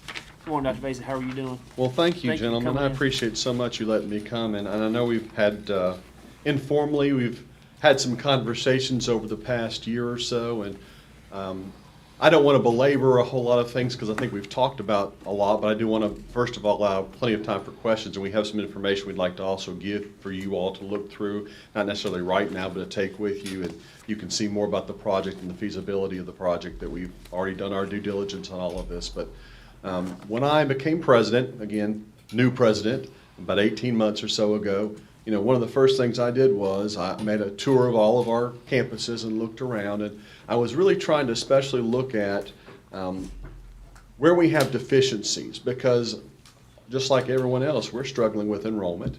We were struggling with enrollment before COVID, but certainly with COVID, it has made that much more difficult. And so as I looked, I really felt like the two areas geographically where we had the greatest potential for additional enrollment, one was our Jackson area technical campus off of Medgar Evers and Sunset. We have some opportunities we feel like there with workforce. And then our Rankin campus, which I felt like had not been probably given as much attention as maybe it could have and should have been. And then that fit in very nicely, ultimately, with as I began to look at our nursing and allied health campus, which is located in South Jackson. It was built in an area, and you probably all know where it's located, but that particular facility is built on a foundation that is basically, it's sinking. The Yazoo clay has risen up and it's dropped, and it has caused all kinds of foundational issues. It has caused all kinds of electrical issues, all the cabling, all the elevators. I could go on and on and on. And so as a result, at least partially, the enrollment for that facility has continued to decline. And we have the numbers to show that even before COVID. But not just that, because of the space limitations there, we also do not really have the ability to expand programs. We would love to be able to expand some of the programs we have that are pretty unique for us. We have a sonography program that is right now the only one in the state at two-year college. We have a PTA program, physical therapy program, that is booming, but one which, even at our last accreditation visit, when the team came, said, you do not have enough space to meet the very minimum requirements. And we had to move from one space to another, basically displace one program for another, which all that really did was buy us about 3 years, when the next time that the other group comes through for accreditation and says, you don't have enough space for them either. And we know that's coming. And there's no real way for us to grow that facility where it is. We commissioned a feasibility study to look at could we rehabilitate that facility, and basically what our architects have come back and said, the engineers have come back and said that's just not feasible. And even on that property location, that wasn't feasible. And that's why we began looking at trying to put a health sciences complex on our Rankin campus. It's already our property, so we're not looking at having to purchase property anywhere, secure it anywhere. We already have had our, again, our architects and structural engineers look at the area we're talking about, which will be right across from the Muse Center. Very good land. They feel very strongly that this is a great place for us to house this facility. Ultimately, it's a large facility, because what we'd like to do is combine everything we have at Nursing and Allied Health campus, along with what we have in some allied health programs over at our Greenfield Road location. And we also want to create some space for growth down the road for additional programs, and also to even expand some of the programs we have, whether it be our nursing, our EMS, our PTA, whatever the programs are. We've got a listing of all those too. We're going to provide you as well. But obviously, to do that, we need the financial support. And we decided that the best way to try to approach that, first of all, we're in a time right now where there's some resources that are out there that are available at the state level. And we felt like if there was ever an opportunity for us to go to the state and ask for an allocation to help us move that project forward, this was probably the year to do that. And so we have done that. We have met with our legislators, particularly from Rankin County. And we have had assistance from some of the lobbyists that also support Rankin County, which has been very appreciative. We have a bill that has already dropped in the House to provide up to $25 million toward that project. And what I have been trying to sell our legislators is, if they will support that and help move that $25 million through, if you all would provide additional support to help the remainder of that balance over a period of time. Obviously, we're not asking for 20 million up front. We'd be talking about asking for additional millage to support a note going forward, basically. That's really what we're asking for. We're asking for your support. We think this is one that's going to generate additional support for our local hospitals. As you know, we have seen continued movement of not just the hospitals, but all the clinics are moving this way. We're seeing more and more of that. We know we have a shortage of nursing right now. This project will not be a tomorrow project. I need to be straightforward with you about that. I mean, anytime you're working on a project of this magnitude, it's 120,000 square feet for the first 3 floors. We'd also like to consider, if the resources are available, to build a 4th floor shell, so that will provide us additional space for growth later. This is going to be a project that's going to take some years, probably 3 to 4 at least, to get this going. But if we can secure the money, our board is in support of moving forward and making this happen. And I think it would be a tremendous asset for the people of Rankin County, for our students, but also really for our state, because Hines is the flagship community college for the entire state of Mississippi. And so I guess that's kind of my big story in a nutshell. And whatever questions I can answer, and I brought the smart people with me, because they know really all the answers much better than do I. But Dr. Basic, have yes. y'all run the numbers yet as far as what millage increase it would need to be to cover the additional debt? So right now on our capital improvement side, we have 1.5 mills available. Looking at your evaluation of what we received from Rankin County over the last 12, 24 months, that roughly equates to 2.35, 2.4 million annually. Our note right now on the Muse Center is 2.1 million, so obviously we want this one to be the flagship of the state. That 2.4 we estimate will get us completely with our debt service and actually allow us to insure it, to furnish it, equip it, state-of-the-art equipment, the whole nine. So an additional 2.4? Additional 2.4. The Now- 1.5 mils on the capital improvement side. So additional to the 1.5. Yes, Yeah. right now, we Right. receive 1.5, and we have 1.5 I got you. available. Yes, sir. Yes, sir. I figured that. So you're gonna say you're gonna be able to use 1.5 already to go towards some of this? No, sir, we're using 1.5 monies in the legislation. What's the 1.5 you lost? Muse Center, That'll be our your part debt of our service debt in the Muse Center right now. That's debt Jay. service, the Muse Center. That's your, okay. Yes, And- sir. and That's enough being to- used. Is that enough to service it? Cause at one time it No. wasn't. No, sir. Right. So how are you making up that shortfall? I mean, are you just using other funds And other to funds. cover it? Cause I remember when we did it, you know, that's in '07, whenever the economy tanked.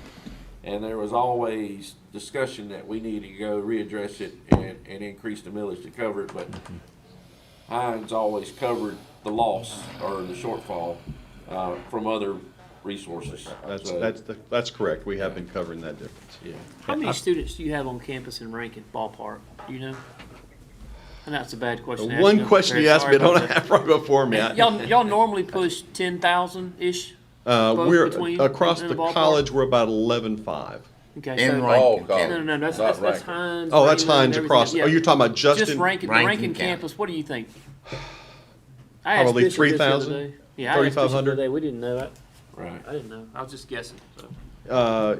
Again, the Raymond campus would still be the largest. Sure. Rankin is going to be a second. This is- And it's, again, But this would add to that population coming in, Oh, obviously, because you're taking all your absolutely. nursing students, I think, that are there to Rankin, so we possibly could turn 6,000 to 7,000 maybe, would that be a fair estimate? I don't know if I want to be quite that optimistic just yet, but I would say right off the top, you're going to add another 1,500 for certain. I think that's going. And I would say, because of the ability to expand some of those programs, if Yeah. you're looking at nursing, again, that's one that we know we can expand. Yeah. We know with the shortage that's there right now. So We have you- other programs we know we can expand. Right now, we have a difficult time running evening programs at our current facility.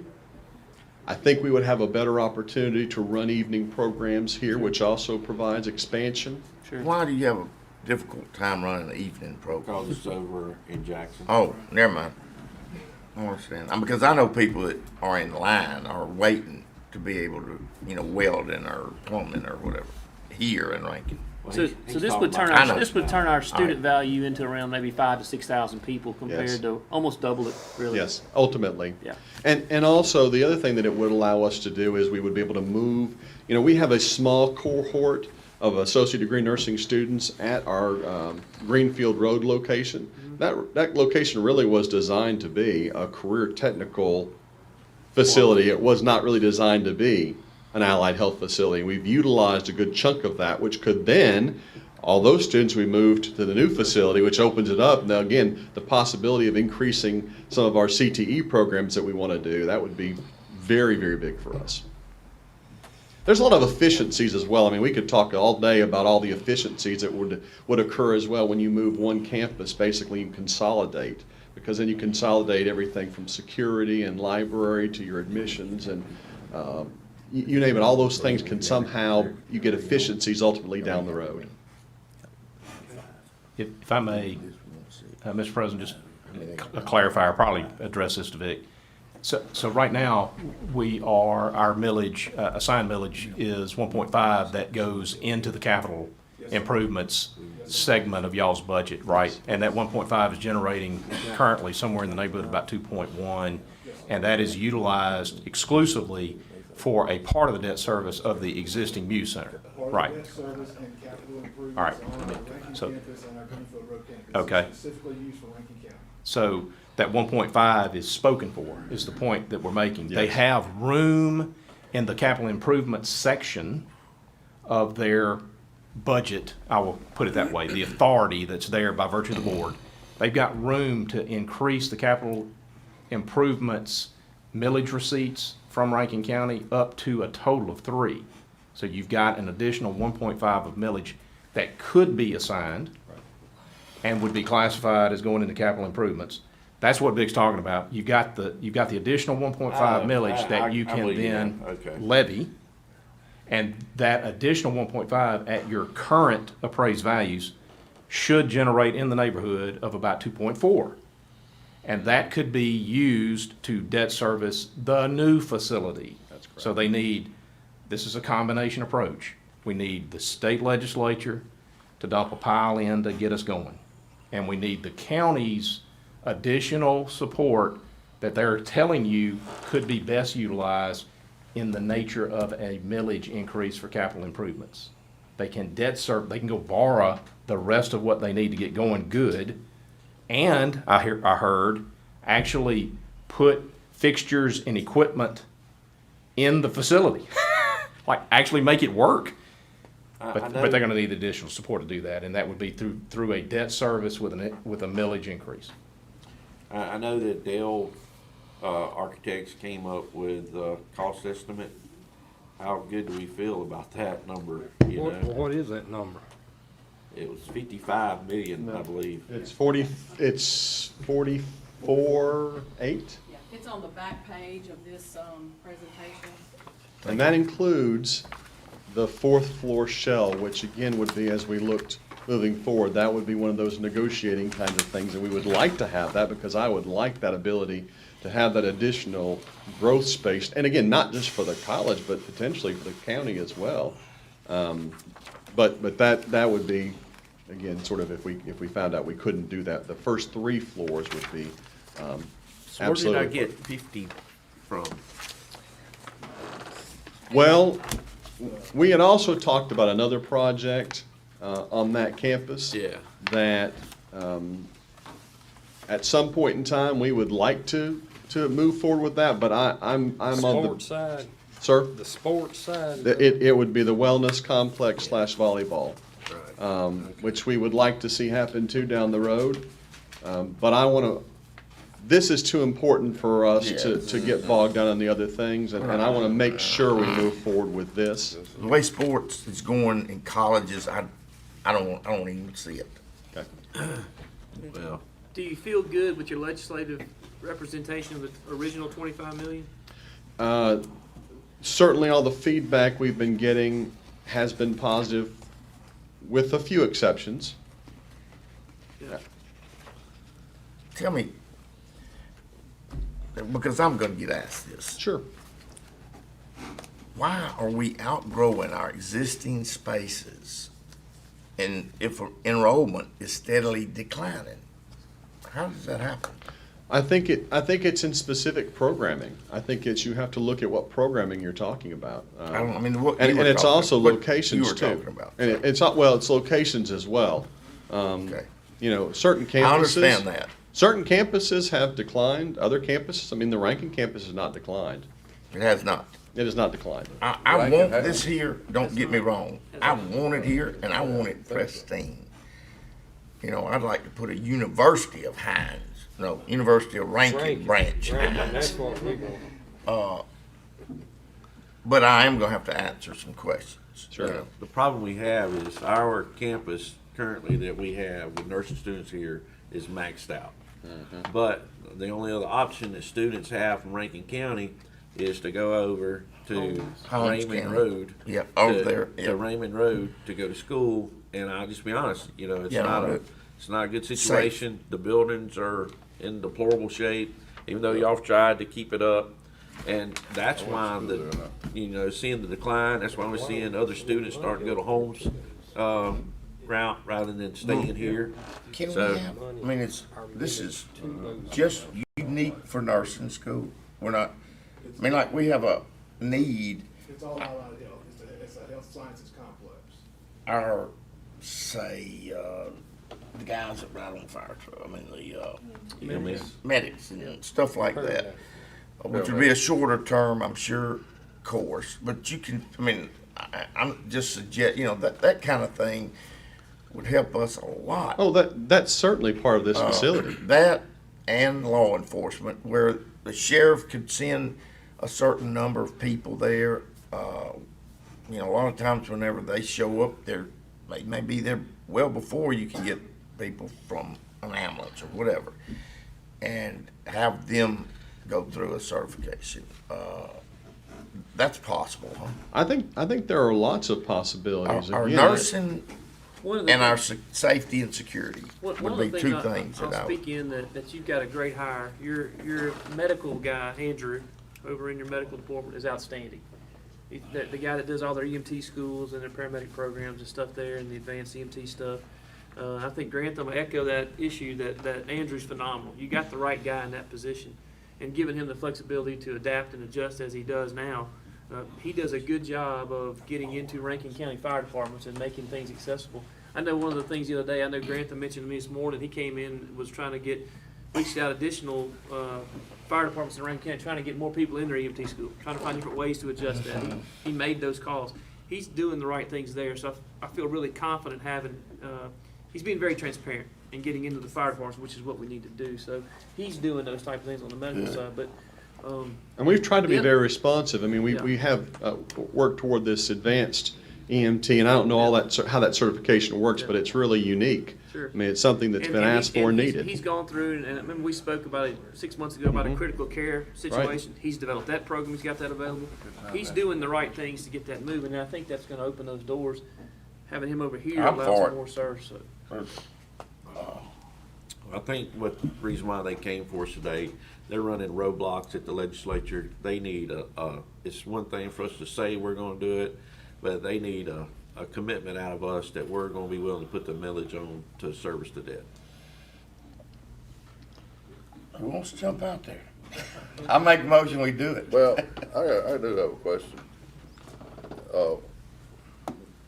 The funding we do, the millage we put out for other things, for Hines, I guess the only thing that has come up with this board is that, we do it for Rankin County.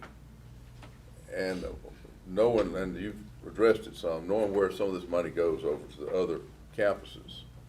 And are the other counties, we're stepping out on a limb to help this, but they're not.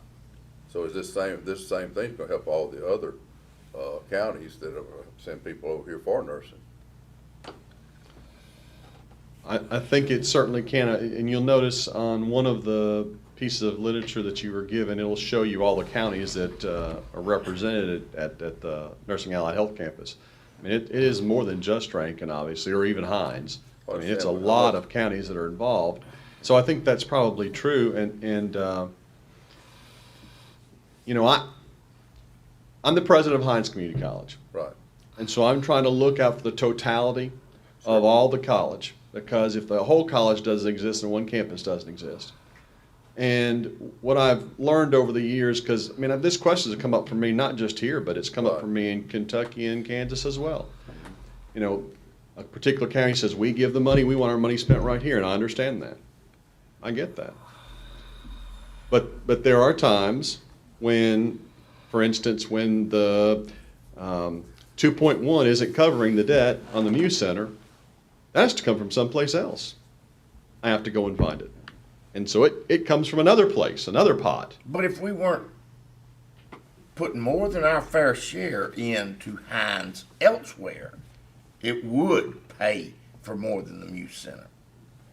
So I want to make sure we're clear. The 1.5 that's currently being levied for capital improvement is spent entirely on the Rankin campus. That 1.5, that's right. But the other 3 mills, Uh-huh. it's separated, and we first develop our budget. So that goes into our E&G, our Fund 1 unrestricted funds, and then we develop our budget for Rankin County. The last 3 years since I've been in the CFO position, that budget that starts out on our campus is approximately between $8 and $10 million a year.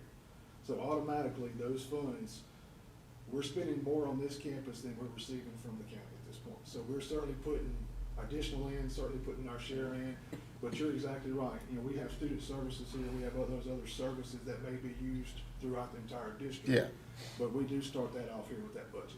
See, these are questions that we have to be able to answer. When Rankin County people go see that, See see that mill and where it's going. Sure.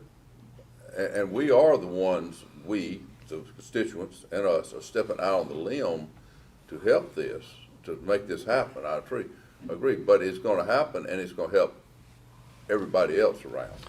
And so that's where it's hard, it really is hard to ever explain that to a constituent. It's just hard to ever get them to understand that. again, I do understand, and that's why, I try to talk about the fact that, we have a project right now in Vicksburg, we're working on our Maritime Academy there, that ultimately we think is gonna put a whole lot of people to work and help create jobs there. And there are a lot of people who live in Hines and Rankin and Madison counties who are gonna work in Vicksburg. I mean, we're trying to create that workforce opportunity throughout our entire metro area. So I understand, and I will also say, just from a personal perspective, I'm here talking with you, but I live in Brandon, so I'm a constituent here. I mean, I understand. What district? No, I'm playing. Yeah, well, I mean, that's just a question that's gonna be asked Yes, sir, I understand. of us many times. Sure. Yeah. What if it's something, Jay, we can put on the agenda for Monday? Okay. You good with that? Yep. Yeah. And that'll give us Monday to kind of talk it Right. through, and then we'll put something on the agenda for Monday. That sounds good with that. Janice, can you add that to the agenda, since you were gonna add something else anyway? Mr. Slade, you wanna add something else? I just, to be helpful so that I understand kind of the lay of the land where we're headed here. Would the request be obviously contingent upon a success? Yes. At the legislature? Yes. I mean, if the project can't get funded legislatively, then obviously Our Yeah. it partner would be does. a need for us to commit to a millage Right. increase at this stage, or an additional millage component. So I don't want y'all to leave here thinking that you can anticipate actually doing something official without contingencies. Your Monday vote would be completely contingent. Sure. That's what I upon- expected. Absolutely That's correct. Right there, yeah. Absolutely And What correct. this will do, this will allow us to talk, we have a board meeting Monday, 9 AM. So, this will allow us to kind of talk, everybody get on the same page, and we can kind of Think come about back it, yeah. in to, Any other questions? Yeah. that shows our due diligence. Yes. On giving some good thought to it, and then Monday we Instead can of get it acting on addressed. it right now. And, because in dealing with the legislature on the same point, I would imagine they're going home pretty soon tonight or tomorrow anyway, back in for Monday. So this will maybe gear you guys up for next week, ready to go. So All right. if y'all are good with that, Brad? I'm Jerry? good with that. Game? Yeah. Bishop? Okay, so that's a, It's on the agenda for the 7th. great. Okay. If you're good with that? Yes, sir. I Great. am. Thank you so Okay. much for your Thank time and you. y'all's work. Appreciate you. Thank you, guys. We appreciate Thank you. you. guys. Appreciate it. Thank you. Yep. Janice, you got all that stuff out for no reason. You got all that out for no. She does good with it. All right, that was item C, Mr. Slade. Did we take all the action needed to be taken under C that was done for that? just- So that was a resolution? We approved that? We just table it till. Could they put together a law enforcement program 2-year in that? I think they've got a criminal justice But program. not at Rankin, huh? I don't know. I mean, I'm talking about in Rankin. I don't know. I want to put that in there. Contingent. Took your associate degree. Yeah. All right. All right, so yeah, so I apologize, yeah. Well, yeah, item 7 was Mr. Hicks. You take care of that for him? If y'all got any questions about the agenda for Monday, now's the time. Okay? Jay? Anybody got any questions about it? James? I really, Brad? Jerry? not yet. Good? Good. I think we're good on all that. Anything else under additional business? I know there's one area I wanted to mention, just for a second. One of the things I want to talk about, just for 2 seconds in our additional business, to make kind of everybody aware, to see if anybody has any heartburn with it, was in dealing with our emergency response in the county. Right now, we do some emergency response in the county that's not really emergency response. So, for example, we have what's called a lot of lift assistance calls that come in. And right now, the way lift assistance is, let's say someone dials 911 and they've fallen out of the bed or fallen out of a chair. They're not hurt, but they need help getting back up into it. So what happens is our fire departments across the county respond into those areas, no lights and sirens or whatever, but they come in to help those people get back in bed or assist them back into a chair. Maybe it's an elderly person or somebody that can't move, and they do a great job with that. But what also happens inside our dispatch is they also notify an ambulance to come. But when the call comes in and it's narrated as a non-emergency call, if the person's not hurt, I'd like the ability to be able to have our dispatch change, and we've spoken with the sheriff's office side of this, with Paul and Farron and Randy over there. But to be able to change our dispatch procedures that we don't automatically send an ambulance to a non-emergency call. What's happened is we're losing a lot of ambulances that are still caught up in the Jackson Hospital debacle. So we're not getting them back as many or as often as we would like to. So what I'd like to be able to do is keep the ambulances there for emergency calls. Now, if in that same dispatch mode, that they say, hey, we don't know if it's emergency or not, didn't send the ambulance, right? And from the same point of that, the fire department guys get there and say, no, I do need an ambulance. go ahead and send it, for sure. If a volunteer department doesn't encode out, so in other words, they call for lift assistance at whatever address in, and I'll make up a department in Cato, and Cato doesn't go en route, they automatically send the ambulance at that point. So when they call for the mutual aid side, do any of y'all have an issue? What I'd like to do is change the dispatch protocols that we don't automatically send an ambulance for a non-emergency call. We've spoken with Word and Grantham both on that. They're in agreement that this needs to go this way. But what I would like to be able to do is have those guys go out and talk directly to the fire departments, not through an email or message, but go directly to them to be sure the fire departments that are going to respond. This is really mostly the volunteers. The career departments right now aren't getting an ambulance for non-emergency calls. This is mostly our volunteer departments. But we go out and have the communication with them and say, hey, look, when you get a lift assistance call that's stated non-emergency, on your dispatch, it's going to say you're not getting an ambulance, right? Unless you request one. If you request one, automatically it comes. If it's a common address you go to and say, hey, I'm going to need additional assistance, they're coming. We just want to keep our ambulances available for emergency calls as possible. Is that something we need to act on? I was going to ask Slay on that, the same way to act, or maybe just direct our EOC to have those conversations with. Jay really needs to be the board lawyer, to be honest with you. He's He's asking good. the right questions all Well, day if we today, get so. if we get Word and Bishop as the Yeah, board we'd be lawyer, really in trouble then. how much can we save? We'd be in lawsuits left and That's right. right. We'd lose, wouldn't we? That's right. So this is a Title 41, Title 43 issue. It's basically an emergency response, emergency operations center type of questions. Mike has, as EOC director, has ultimate control over your 911 response. Obviously, there is a significant sheriff involvement in all of that. All of our dispatch is operated through the sheriff's environment. That's where all of our equipment is. But Mike really has oversight responsibility as EOC director for how that process is run. So just from a technical perspective, it feels like one of those deals where you guys need to know, and I appreciate Daniel bringing it to our awareness, y'all need to know that we're looking at changing that protocol because of the circumstances that we're under right now. We can't get EMTs off the wall.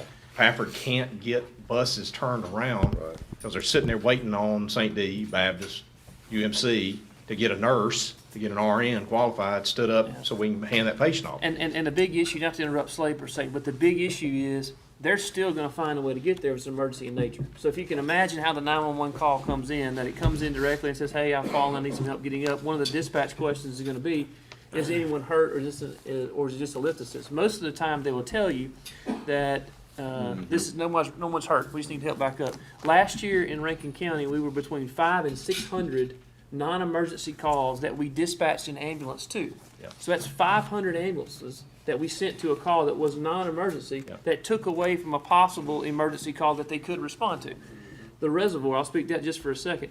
Just last year, they had over 200 of those calls at the reservoir on that same point. So there's a ton of those calls coming in. The fire department's still going. We're still going to send somebody there. And if the fire department doesn't have a volunteer or a person going around or additional supplies to go, then we send the ambulance for sure, without a question. I think we can, EOC or Sheriff's Department, if we're just a lift assist or something like that, we can step up for the next couple of months. Correct. Where we have a challenge, and I don't think this is going to surprise anybody, where we have a challenge is in those limited situations where we end up having to make a judgment call, and through whatever process, there's one of these that slips through the crack where if the ambulance had been dispatched as per customary, the outcome may have been different. We just need to go in with our eyes wide open. Sure. That, and Daniel, if I could not to put too fine a point on it, but I think our experience is, and I hope I'm not out over my skis here, Paul, I think our experience is that we have some frequent flyers who like to use our 911 system to help them get up and down in the house. And we know where they are. Sure. And it would be good for us if we've got those frequent flyer situations like that, if we have an understanding that we're not going to immediately dispatch Pafford to that situation. Yep. We're going to address it like we have the prior 60 calls for the same person. Yeah, and I think that's an excellent point on the same side of it. The main issue is that we have our dispatchers understand that we're not automatically popping it out there. But the reason you guys need to know it, that you may get a call because the volunteers are going to hear on the radio. that this is dispatching you to an 85-year-old person that's fallen. This is a non-emergency in nature, and ambulance is not en route. When they hear an ambulance is not en route, I don't want them to automatically think that we're not sending an ambulance because it's an emergency. It's a non-emergency call, which is the key part of that dispatch. It's the education. But if they need it, we will send it. Right. But that's the point to where I think we get Grantham and Issue to go out and personally talk to those fire departments to see directly, so they understand what the dispatch is going to say. Yep. Paul's guys can make that adjustment on there. This and is we'll not the discuss it. same thing as what was discussed when we first did the contract, as far as like doing the, before they dispatch out, they go through their medical review. No, you know. so It's right something now, totally yeah, different. so right now what happens is the call comes into our system here. And our 911 people pick it up. If it's a medical call, they immediately transfer that call over to Pafford's own dispatch center. Right. Well, they have emergency trained dispatchers that can walk somebody through, say, CPR or some type of choking event or something like that. So they go and put it over there.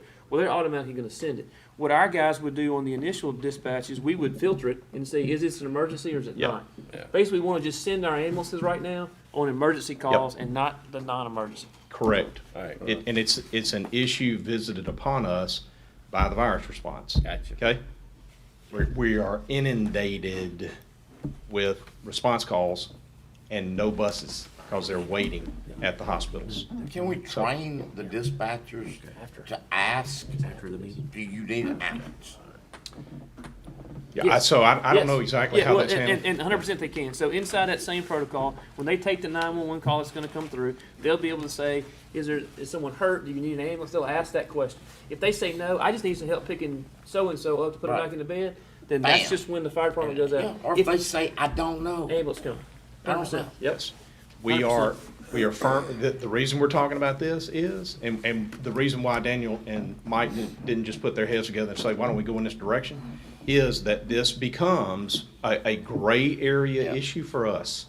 We're in the world of state law and how emergency response is run by way of a statute, and the practical reality that we are responding to non-emergency calls with an ambulance that really needs to be on standby for a legitimate emergency call. Sure. That's a gray area that everybody's struggling with. So before we ask our guys to step off into that, they need for you guys to say, we understand the risks and we're ready to go. This is a long way around to get to Jay's question. What does this board need to do? In my opinion, this board needs to look at Mike's word and say, this is what we want you to work out for us in this temporary setting, current environment, for a period of time until we get beyond You come back to us our and say it's not crush. working. And the main thing is, each of y'all need to know, because y'all are going to get the calls in your communities. When they hear it on the dispatch, they may not understand it. So this wouldn't go into effect until Brian and Ishii and them had a chance to go talk about it. The City of Pearl's already doing it. They dispatch their own. Yeah. City of Flowwood's already doing it. I guess that's me and you too. Yeah.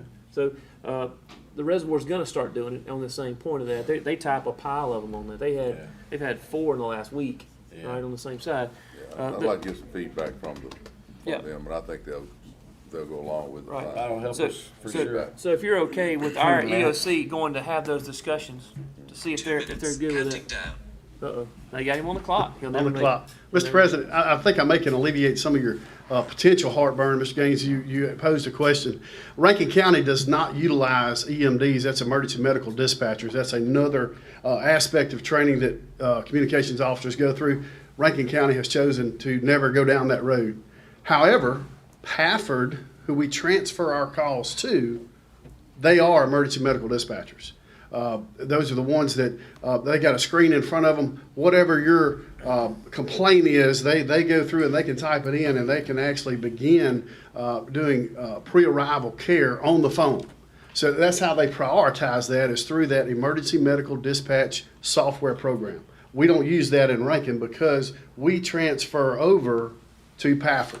There are a number of components that we can use here that will allow us to, I got to talk quick, Donna, that can allow us to streamline this. This has been an ongoing issue for a number of years in Rankin County.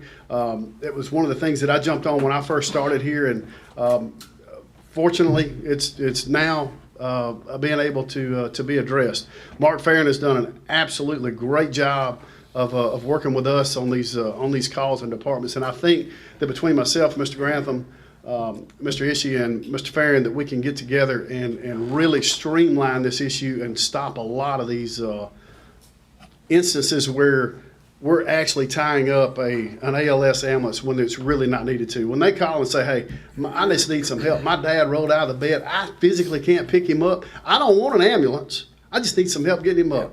Yep. Well, when you tell me on a recorded line, I don't need or want an ambulance, then that tells me in my mind, they don't want or need an ambulance. Yeah. So I probably don't need to send one. Not that this has anything to do with it, but those 500 or 600 calls that we're sending out to those are known refusals that we're going to get. Yeah. Known refusals. Those are the numbers that your contracted ambulance service is coming back in here on an annual basis saying, hey, look at all this money that I lost off of these refusals that were non-transport. We built that in ourselves. These people knew they didn't need one, and we're truly tying up a potential life-threatening event on something that we really don't need to. So I think there are some components and some ways we can work through it. Again, as Mr. Slay said, we just need your blessing to go, hey, y'all go and see if y'all can streamline this and make it a little smoother. Yeah, That's so what you got. Yeah, so I guess that's the direction you got. The same point of that, get with Farron over in the dispatch center, understand his wording on how they're going to put that out. Sure. So you can paint that wording picture to the volunteers so they know how they're going to be dispatched and what it'll say. And obviously, we've talked about this in-house, and we're going to actually have a sit-down, face-to-face. Hopefully, it's going to be face-to-face. It's going to be a super short meeting.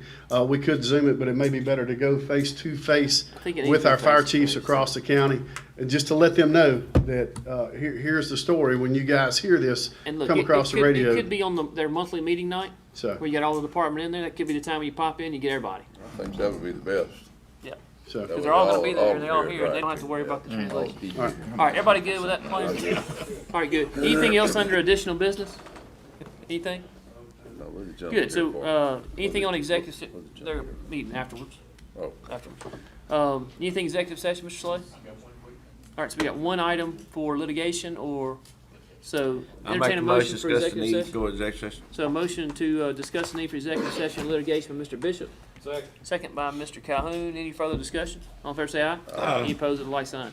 So motion to enter I'll executive make a session. motion to go into So executive motion session. by for Mr. litigation. Bishop. Second. Second, Mr. Calhoun. Any further discussion? All in favor say aye. Aye. Any opposed with a like sign. So we'll executive session. Hey, I tell you, we'll meet with you guys probably shorter than 1 o'clock, if that's okay with y'all. When we come out of here, we'll just all be in here maybe, this may take 15 minutes. Yeah, we won't be long, Eddie. And then